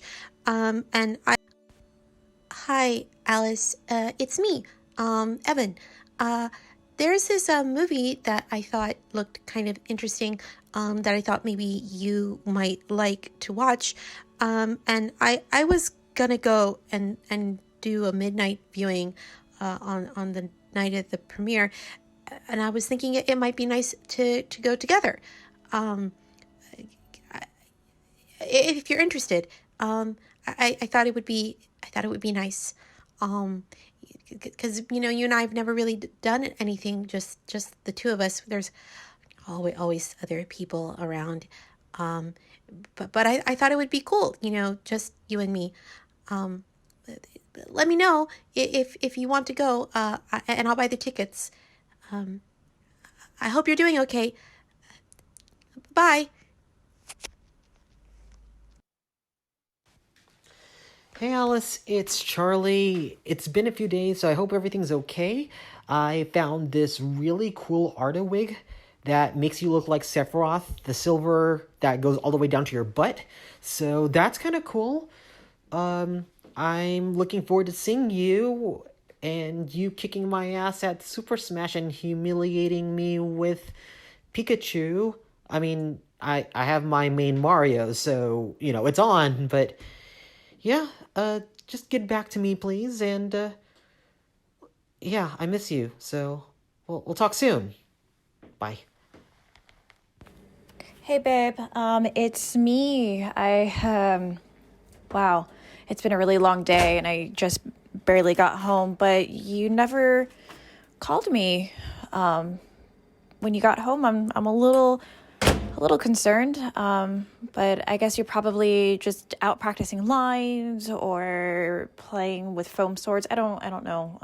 But yeah, call me. I really miss you, and I'm sorry about our misunderstanding. I sometimes don't process everything, especially when I'm super duper stressed out, but I love you very much, and God, I hope you're okay. I can't even work a microwave right now. Okay, you know what, please just call me back, because I really just need to hear your voice, and I'm really scared. Okay. All right. I love you. I love you. I love you. I love you. Okay, bye. Hey, Alice. It's Jack. It's just Jackie boy. Listen, I'm so sorry about that. Okay, it wasn't supposed to go like that. Okay, we were supposed to talk about mom and dad and you, and I didn't mean for it to be a fight. Just please come back home. Okay, please. I'm very very sorry. You know I love you guys. I love you and Julia. I think you guys are terrific together. And it's just this fucking town and these fucking people. You don't deserve them. You deserve to take her and get the hell out of here and live your best life. And I'm sorry that I got mad. I got mad for you. I got mad at you, and I yelled at you. Mom and Dad aren't ready yet, and you don't deserve that. Just come back home. Okay, Hey Alice, Coda here. What is up? No, but like seriously, that was a huge favor you did for me back then. Like earlier. Thank you for taking that risk. Getting my keys back was a big deal. Thank you. I know it's on me that I dropped them, but yeah, you always seem to be the Lilu to my Corbin Dallas, always cutting through my bullshit and solving the problems. I don't think I tell you how much I see you sticking your neck out for me. It, means a lot. Yeah. Anyway, that's enough of the feels. It's my pick for the next movie night, and boy, I have this cult classic called Killer Clowns from Outer Space.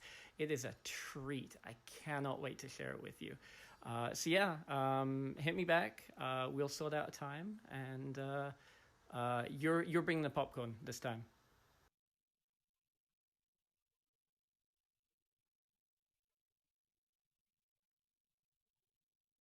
All right.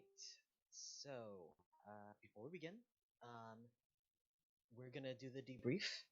And let's just give ourselves a moment, because that was intense. Oh How boy. is everyone feeling? First of all, I would like to say how fucking dare you, PJ? How dare?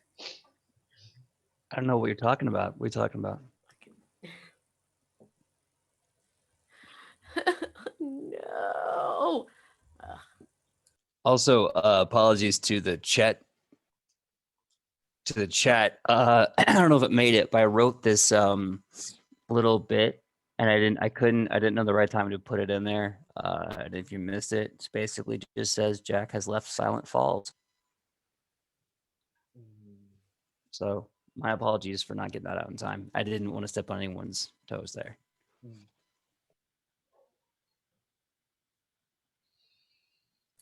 What did the 10-minute card say? So the 10-minute card, if y'all are curious, says you find Alice hurt and in danger but alive. The face-up suspect is the culprit, in this case, Halvert, with the weapon in the club. Alice now has your cell phone. Alice is talking to the rest of the people. Basically, I'm now speaking as Alice with the cell phone. Why is getting out of here safely going to be so dangerous? At 3 minutes, flip a coin. At heads, you and Alice escape. On tails, Alice escapes, but your character who came to save her doesn't. I don't have a coin, so I rolled a d6. Heads, odds, evens, tails. So I rolled a 6. So Jack finally got to leave Silent Falls. Wow.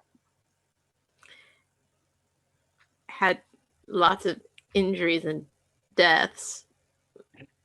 And fire. Fire. And fire. When I drew the fire cards, like, really? Like, I actually felt, it was like, oh my god, all of our theater stuff was just burned, and I'm like, ah! I know that sounds like very, very immature, but it was just kind of like thinking like my character's like, oh my god, all the stuff that was us, like, what just went up in flames, and I thought, what would I be feeling? And I was just frustrated, and I had not opted to, because when I found the loaded gun from the search, I was seriously wanting to go and kill somebody because I was so mad. Then talked to Jack, and realized he's better at a gun than I am. So that's why he had a gun instead. And I know that a couple of people in chat who have played this game said there are elements that, went off a little bit from the design, but I think part of it is that I think we're all role players and also all storytellers in this group. So I think there's a level of some of this stuff is organic in terms of like the choices that we made. I think everyone survived. Except for Jack. Jack. Yeah. Yep. Yeah, Dakota got injured. But it like put me out. Mm-hmm. Let's see. Are there any loose ends in the narrative that we need to tie up? I revealed to Dakota, but to no one else, that Alice left Evan her journal, but told her that she was not, that they were not to read it or to allow anyone to find it. And the first card that I had was about the train station, and to reveal some history about it that would make it a good place to hide. And what I didn't get to do was I was going to read the journal and discover that Alice had essentially found a way to access the secret basement, essentially, of the train station, and had been using it as a place to meet certain someone who she left unnamed in the journal. But that this was somebody that she really cared for and that she loved. And so yeah, I was going to kind of reveal that, but it didn't ever become prescient or necessary. Yeah. I like that. I like that a lot. It was just another nice secret meeting place for her and Julia, basically. Mm-hmm.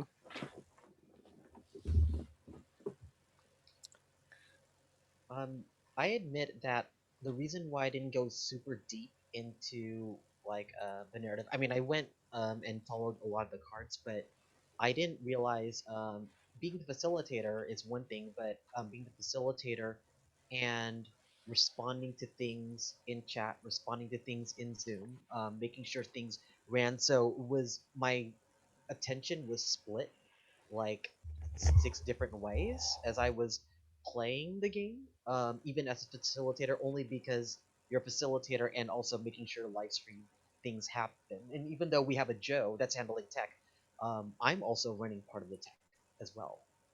And so it's so I apologize if I didn't get like super deep into things, but I've noticed that I kind of made the character choice of defaulting to the when things are uncomfortable, you try to make you offset it with humor.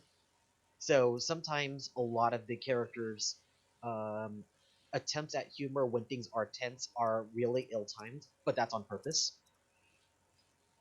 But I think it's because me as Ryan, whenever things are uncomfortable, will try to set off things with a little bit of humor.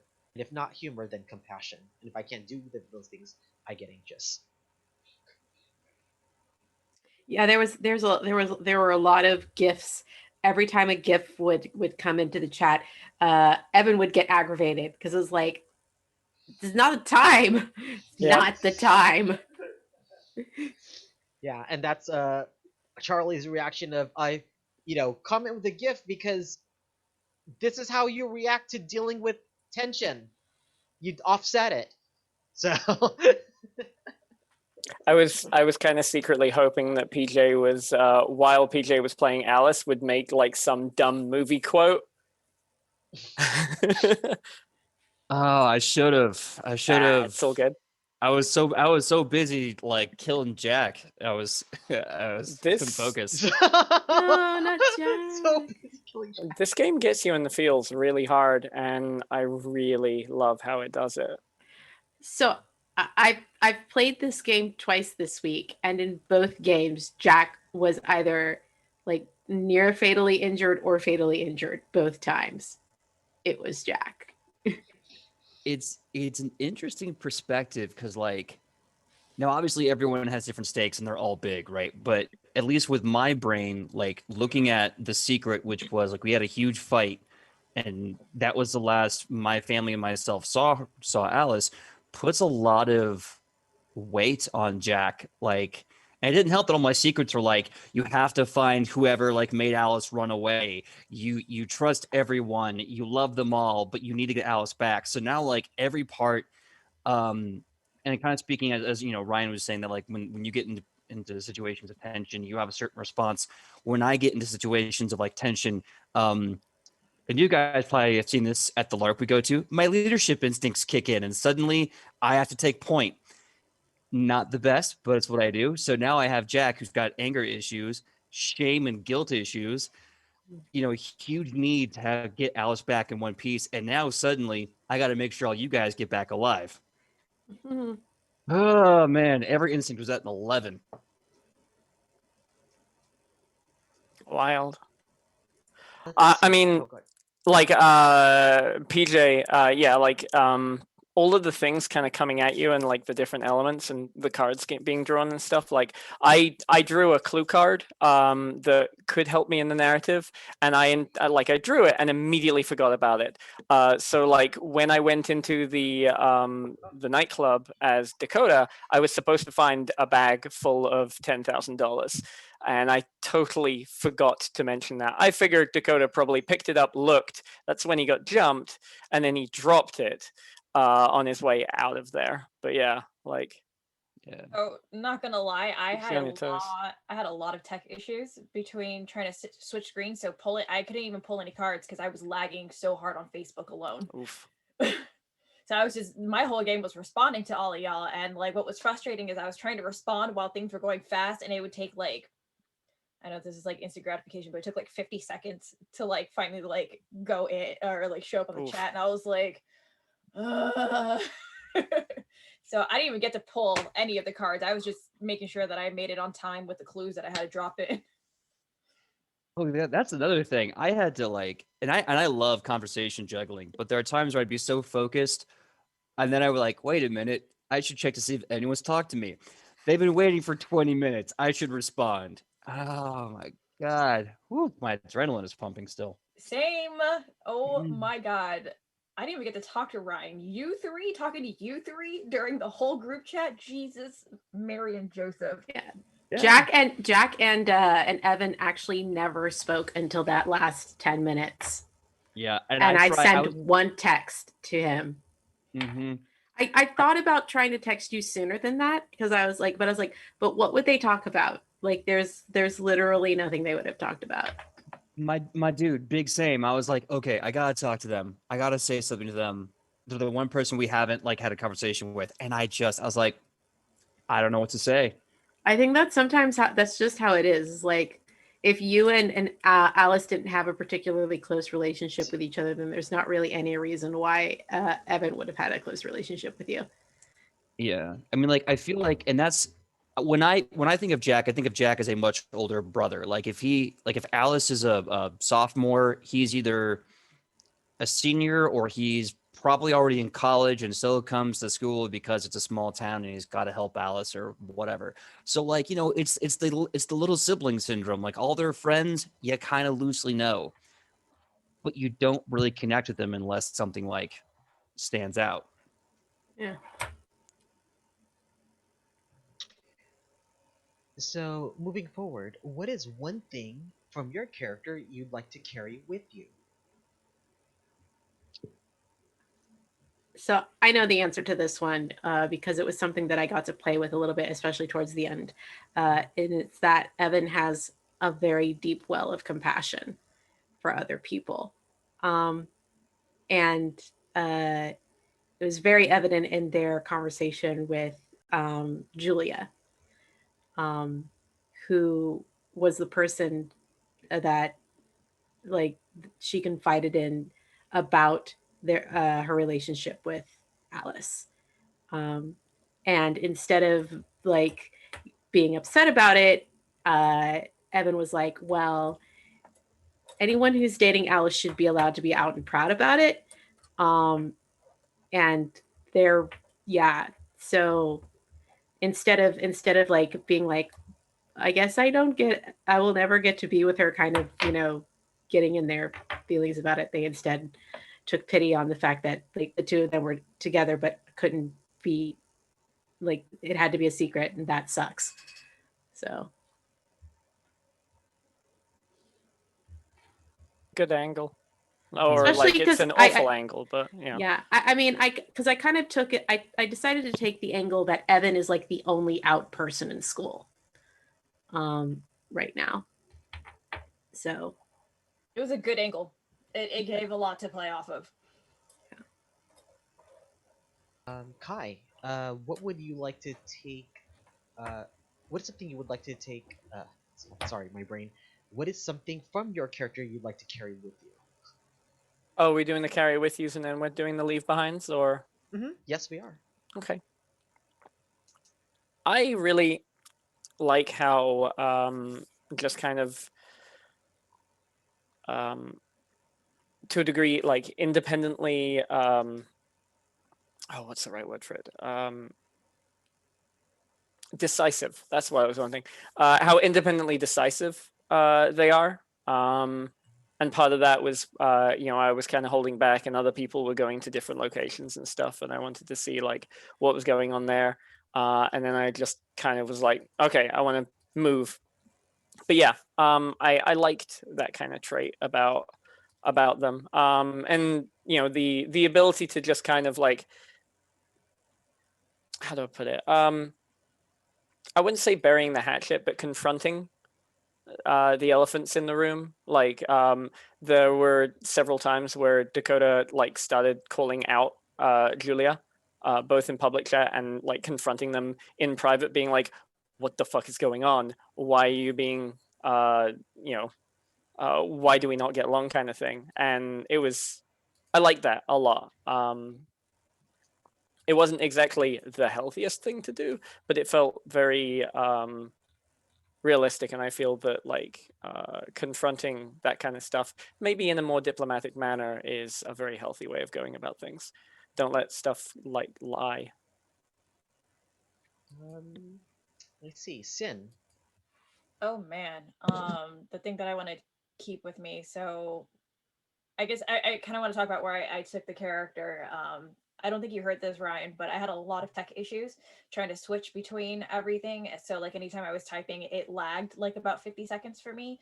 So a lot of the game mechanics was for me was a lot of reactionary stuff. So I really took the stance of the distraught girlfriend who like wants to go and help, but like literally just can't move anywhere. And so everything that I was doing like was reacting. And then specifically, my motive was you want to keep everyone calm and crack a joke, which is interesting that that's your mechanism, Ryan. So I started to become a lot more strategic as Cynthia. I normally react to things and and try to move fast and not diffuse a situation. But as Julia, I was working really hard to okay, stay calm. How do I diffuse things? And like anytime like somebody would try to like come at me, I would try to like reframe the situation, except for when Dakota hit me up. I was like, ah. But I think the thing that I want to keep with me as Julia is actually being able to stay calm in situations and reframe and refocus situations for people and for myself. PJ. Oh boy. So it's weird. Yeah, there's a lot of similarities between Jack and I, but there's also some things I'll definitely be leaving behind from Jack. I'll have a nice list, I think, when that time comes. But for the most part, I think the one thing that I would like to take away from Jack, or at least reaffirm in myself, if there is a little bit of me and Jack and vice versa, would be, I guess, and that was going to come off wrong, fearlessness. Not fearlessness to the point where it's like, a bad thing, but the fearlessness to help put others at ease, the fearlessness to take that mantle of responsibility, and the fearlessness to do the right thing with it. Sorry, I just saw in the chat someone said I would personally leave behind his death. I just maybe had to chuckle a little bit at that. I think I heard Joe in the background chuckle. Anyway, yeah, I would take away his fearlessness, and his commitment to just things that need to get done. Let's see. So I would carry with Charlie, as much as he seems to be almost disassociated in a way, like he's aware that this is happening, but he is also just uncomfortable with the fact that Alice is missing. So that's why he cracks jokes.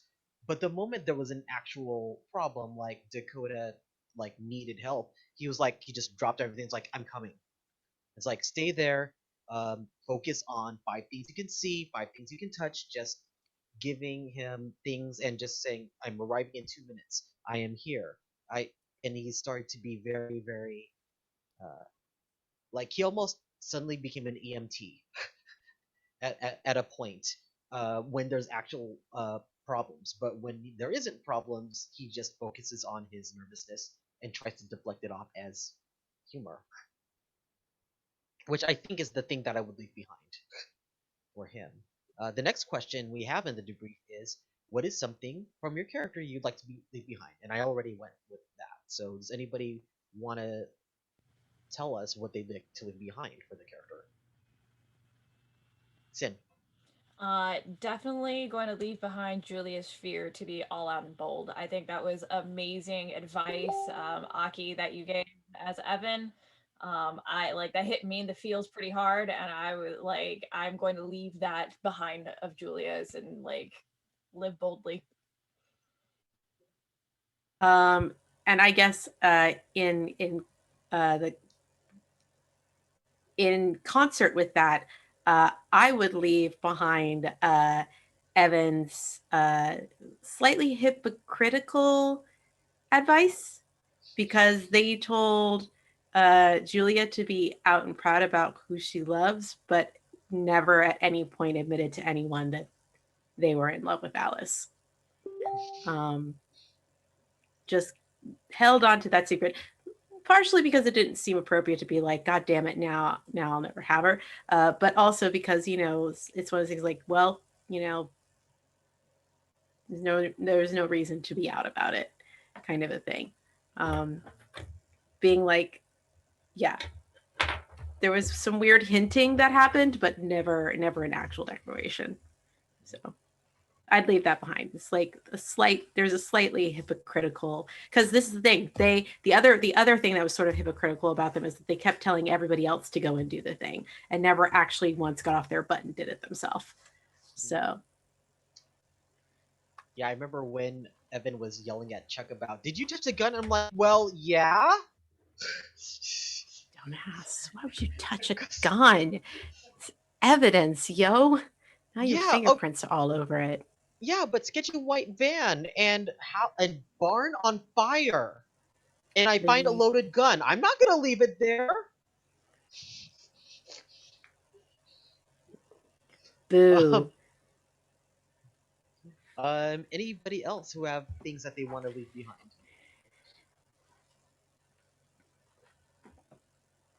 Okay. Oh, go ahead. Go ahead. I feel like Dakota was not a diplomat, which is very much not the type of person I am. Like, it did feel like I said earlier, it felt kind of good actually confronting the elephant in the room, but the method that Dakota went about it was very much the wrong way to do it, and is just, you know, very accusational in its own self. So yeah. PJ, you mentioned that there were a lot of things you wanted to leave behind, but you needed time to process that. Yeah, I wanted to make sure we were on the topic of leaving behind. So handful of things really. For one thing, the anger. I don't like making people feel uncomfortable with the negative emotions that human beings possess, the ones that I possess. I don't want anyone to see me being full wrath, aggro, angry, whatever.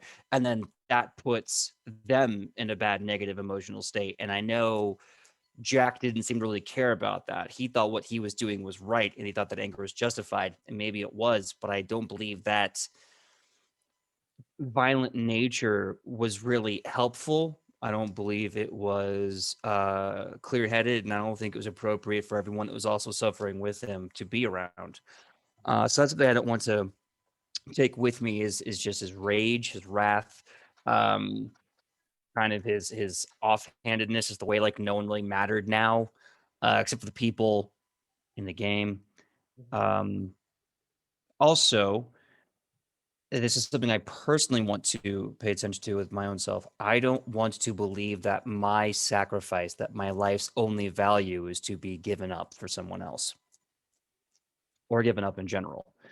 Jack did not find really any value in his life, didn't find any value in his surroundings, and wanted to get out of it by any means necessary. And I don't think that the solution should be to go out guns blazing. At least I don't believe that that's a solution I should have. So that I want to leave behind as well. Yeah, and also the guy must drive like a speed demon because I don't know who can go from one end of the state to the other in 7 minutes. So I want to get rid of that. I don't need any more No tickets on my reckless record. driving. Nah, And more no lead. texting and driving either, because he was doing that shit too. A lot. He did a lot. So one thing I can say is that I have been in a small town, and it is completely possible to drive from one end of the town to the other in 7 minutes, depending on the size of the town. So when that happened, I didn't think it was impossible.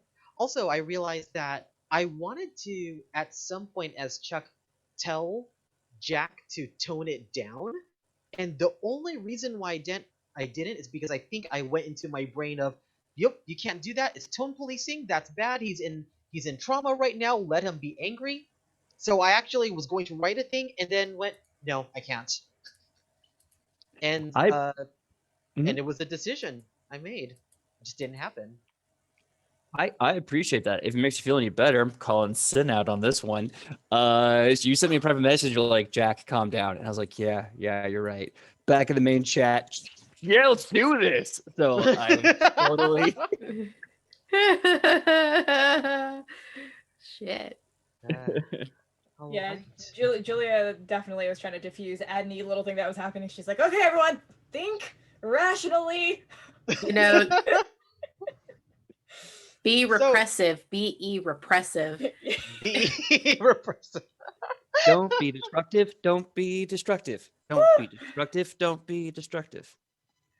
Yeah, I mean, that is the reason why so much of this setup was dedicated to lines, veils, clarification of lines and veils. Oh yeah, and lines and veils before we begin, because of just the level of intensity that comes with this game. We needed it. It can go in directions, y'all. Yeah. Yeah. I'm going to first of all, let's thank everybody who is watching. I want to thank our technical director Joe, for which you see the setup, and absolute wizard. Yeah, wizard. I'm going to probably release a picture tomorrow of Joe and I are roommates, so what you don't see is 9 monitors, 5 computers, 5 programs up to run this one game. That is actually completely reasonable number. It's one of the reasons why you don't see like many games of Alice is Missing. But you treasure the ones that you do.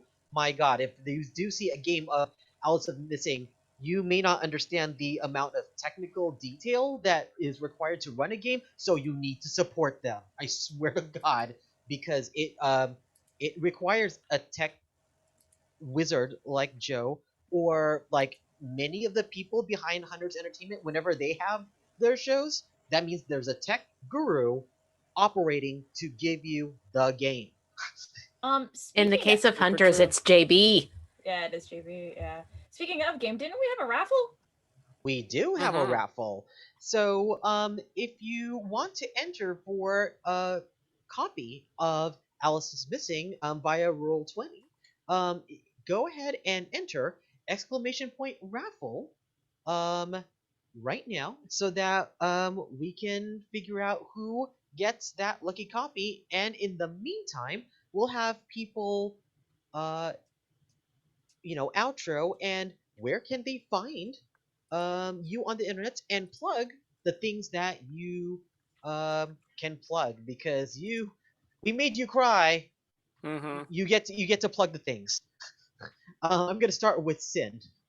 Oh, the one who cried like a bunch. Like couldn't see my screen for a while. I was like, hi, Cynthia Marie. Right, you can find me not crying on my social media at Cindancer, Cynthia__Marie. I post all of my pictures of behind the scenes stuff and costumes. on Twitter at SinDancer. I post actually a lot about my anxiety, panic attacks that I've been going through as of lately, and ways that I get through it, or funny little things to post. So come join me there. I am playing in a vampire game called Ash and Ruin. That's going to be every Friday in March. I will be playing a La Sombra in the 1920s, which will be very exciting and awesome.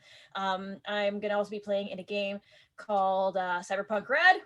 Woohoo! We postponed it. It was supposed to be last month, but postponed it to play it this month coming up. So stay tuned for that. And I know I'm in a bunch of other things, but by golly, it's 11 o'clock and I only had 4 hours of sleep and was at work for 10 hours and stuck in traffic because there was an accident on the freeway. So there you have it. I love you all. You guys are all incredible to play with.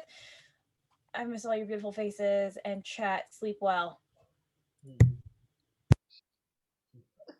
All right, Kai, where can people find you on the internet, and what are you up to?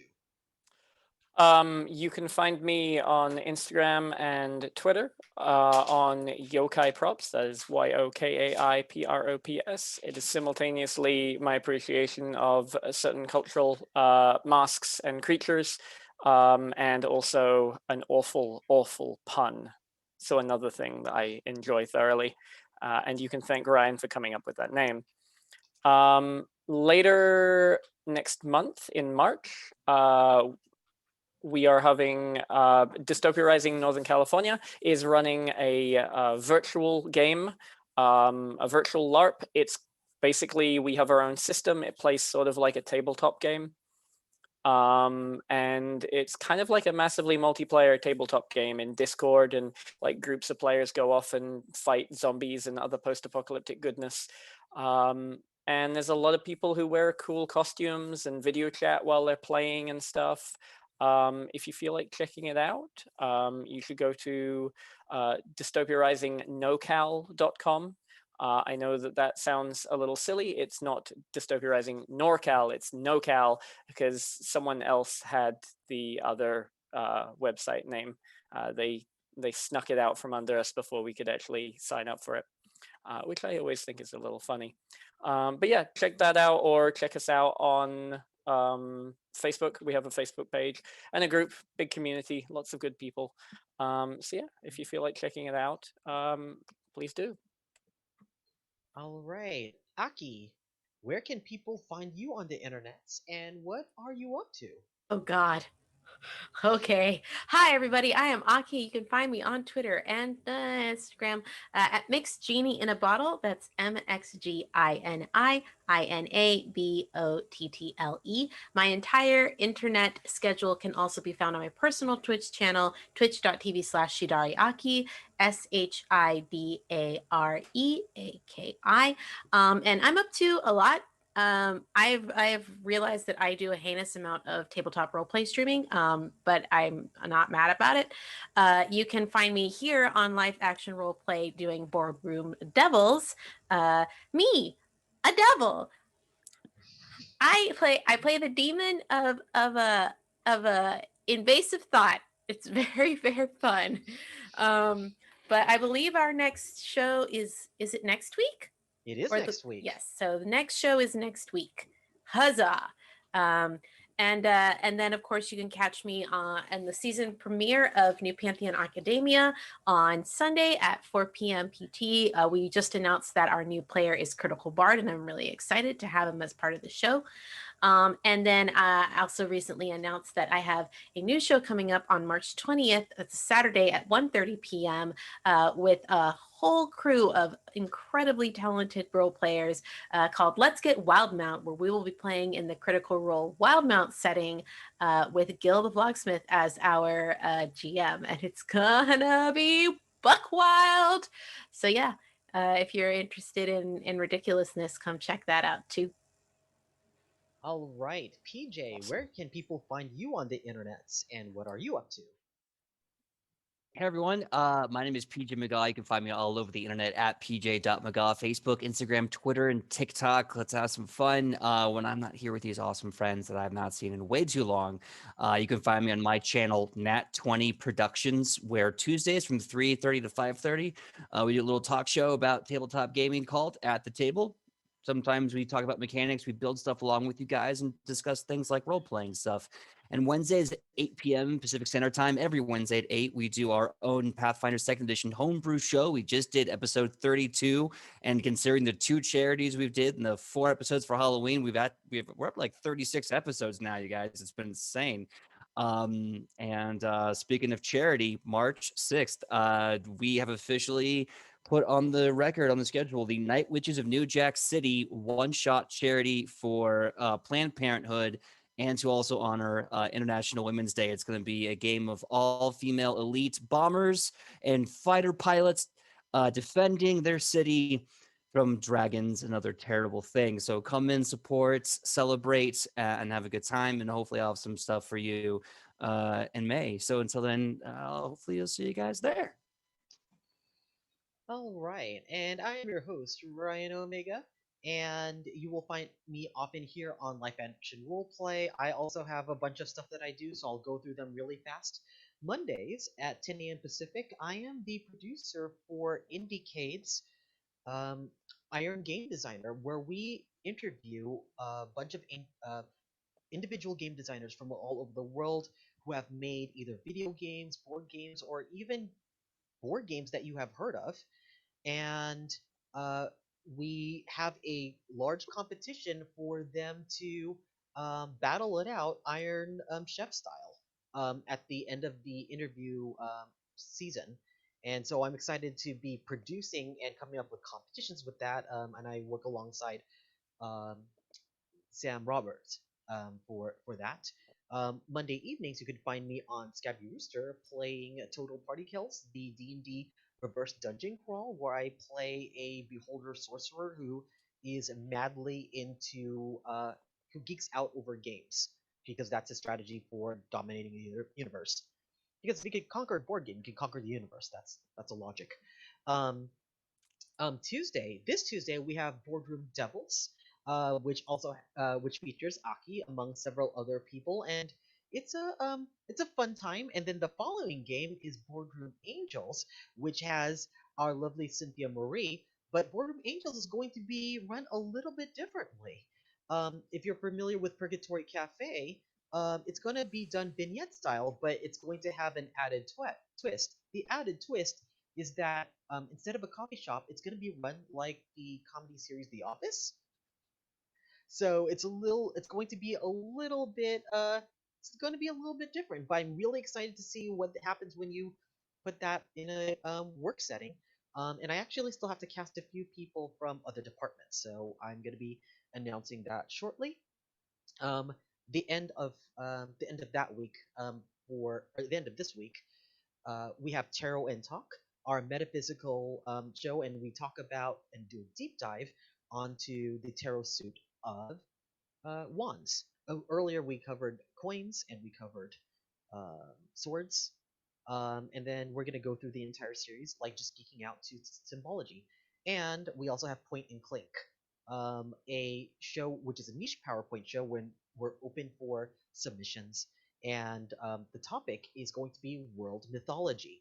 So at that point, can you do a presentation? I'm not looking at followings, I'm looking at how well you pitch, and that is who we recruit into our little TED Talk with drinks, which is what that is.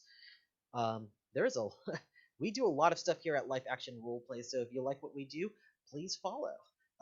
Because we are definitely doing a lot of different things.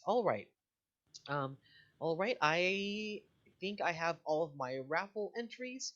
I am now closing the raffle, and I am now going to draw the entry.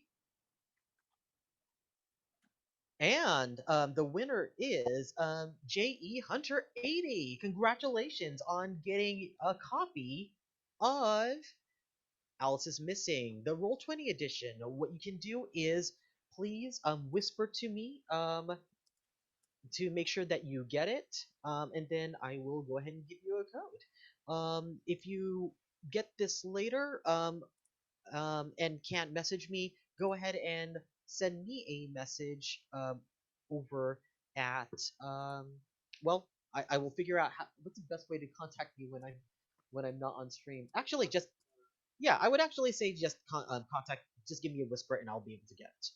All right.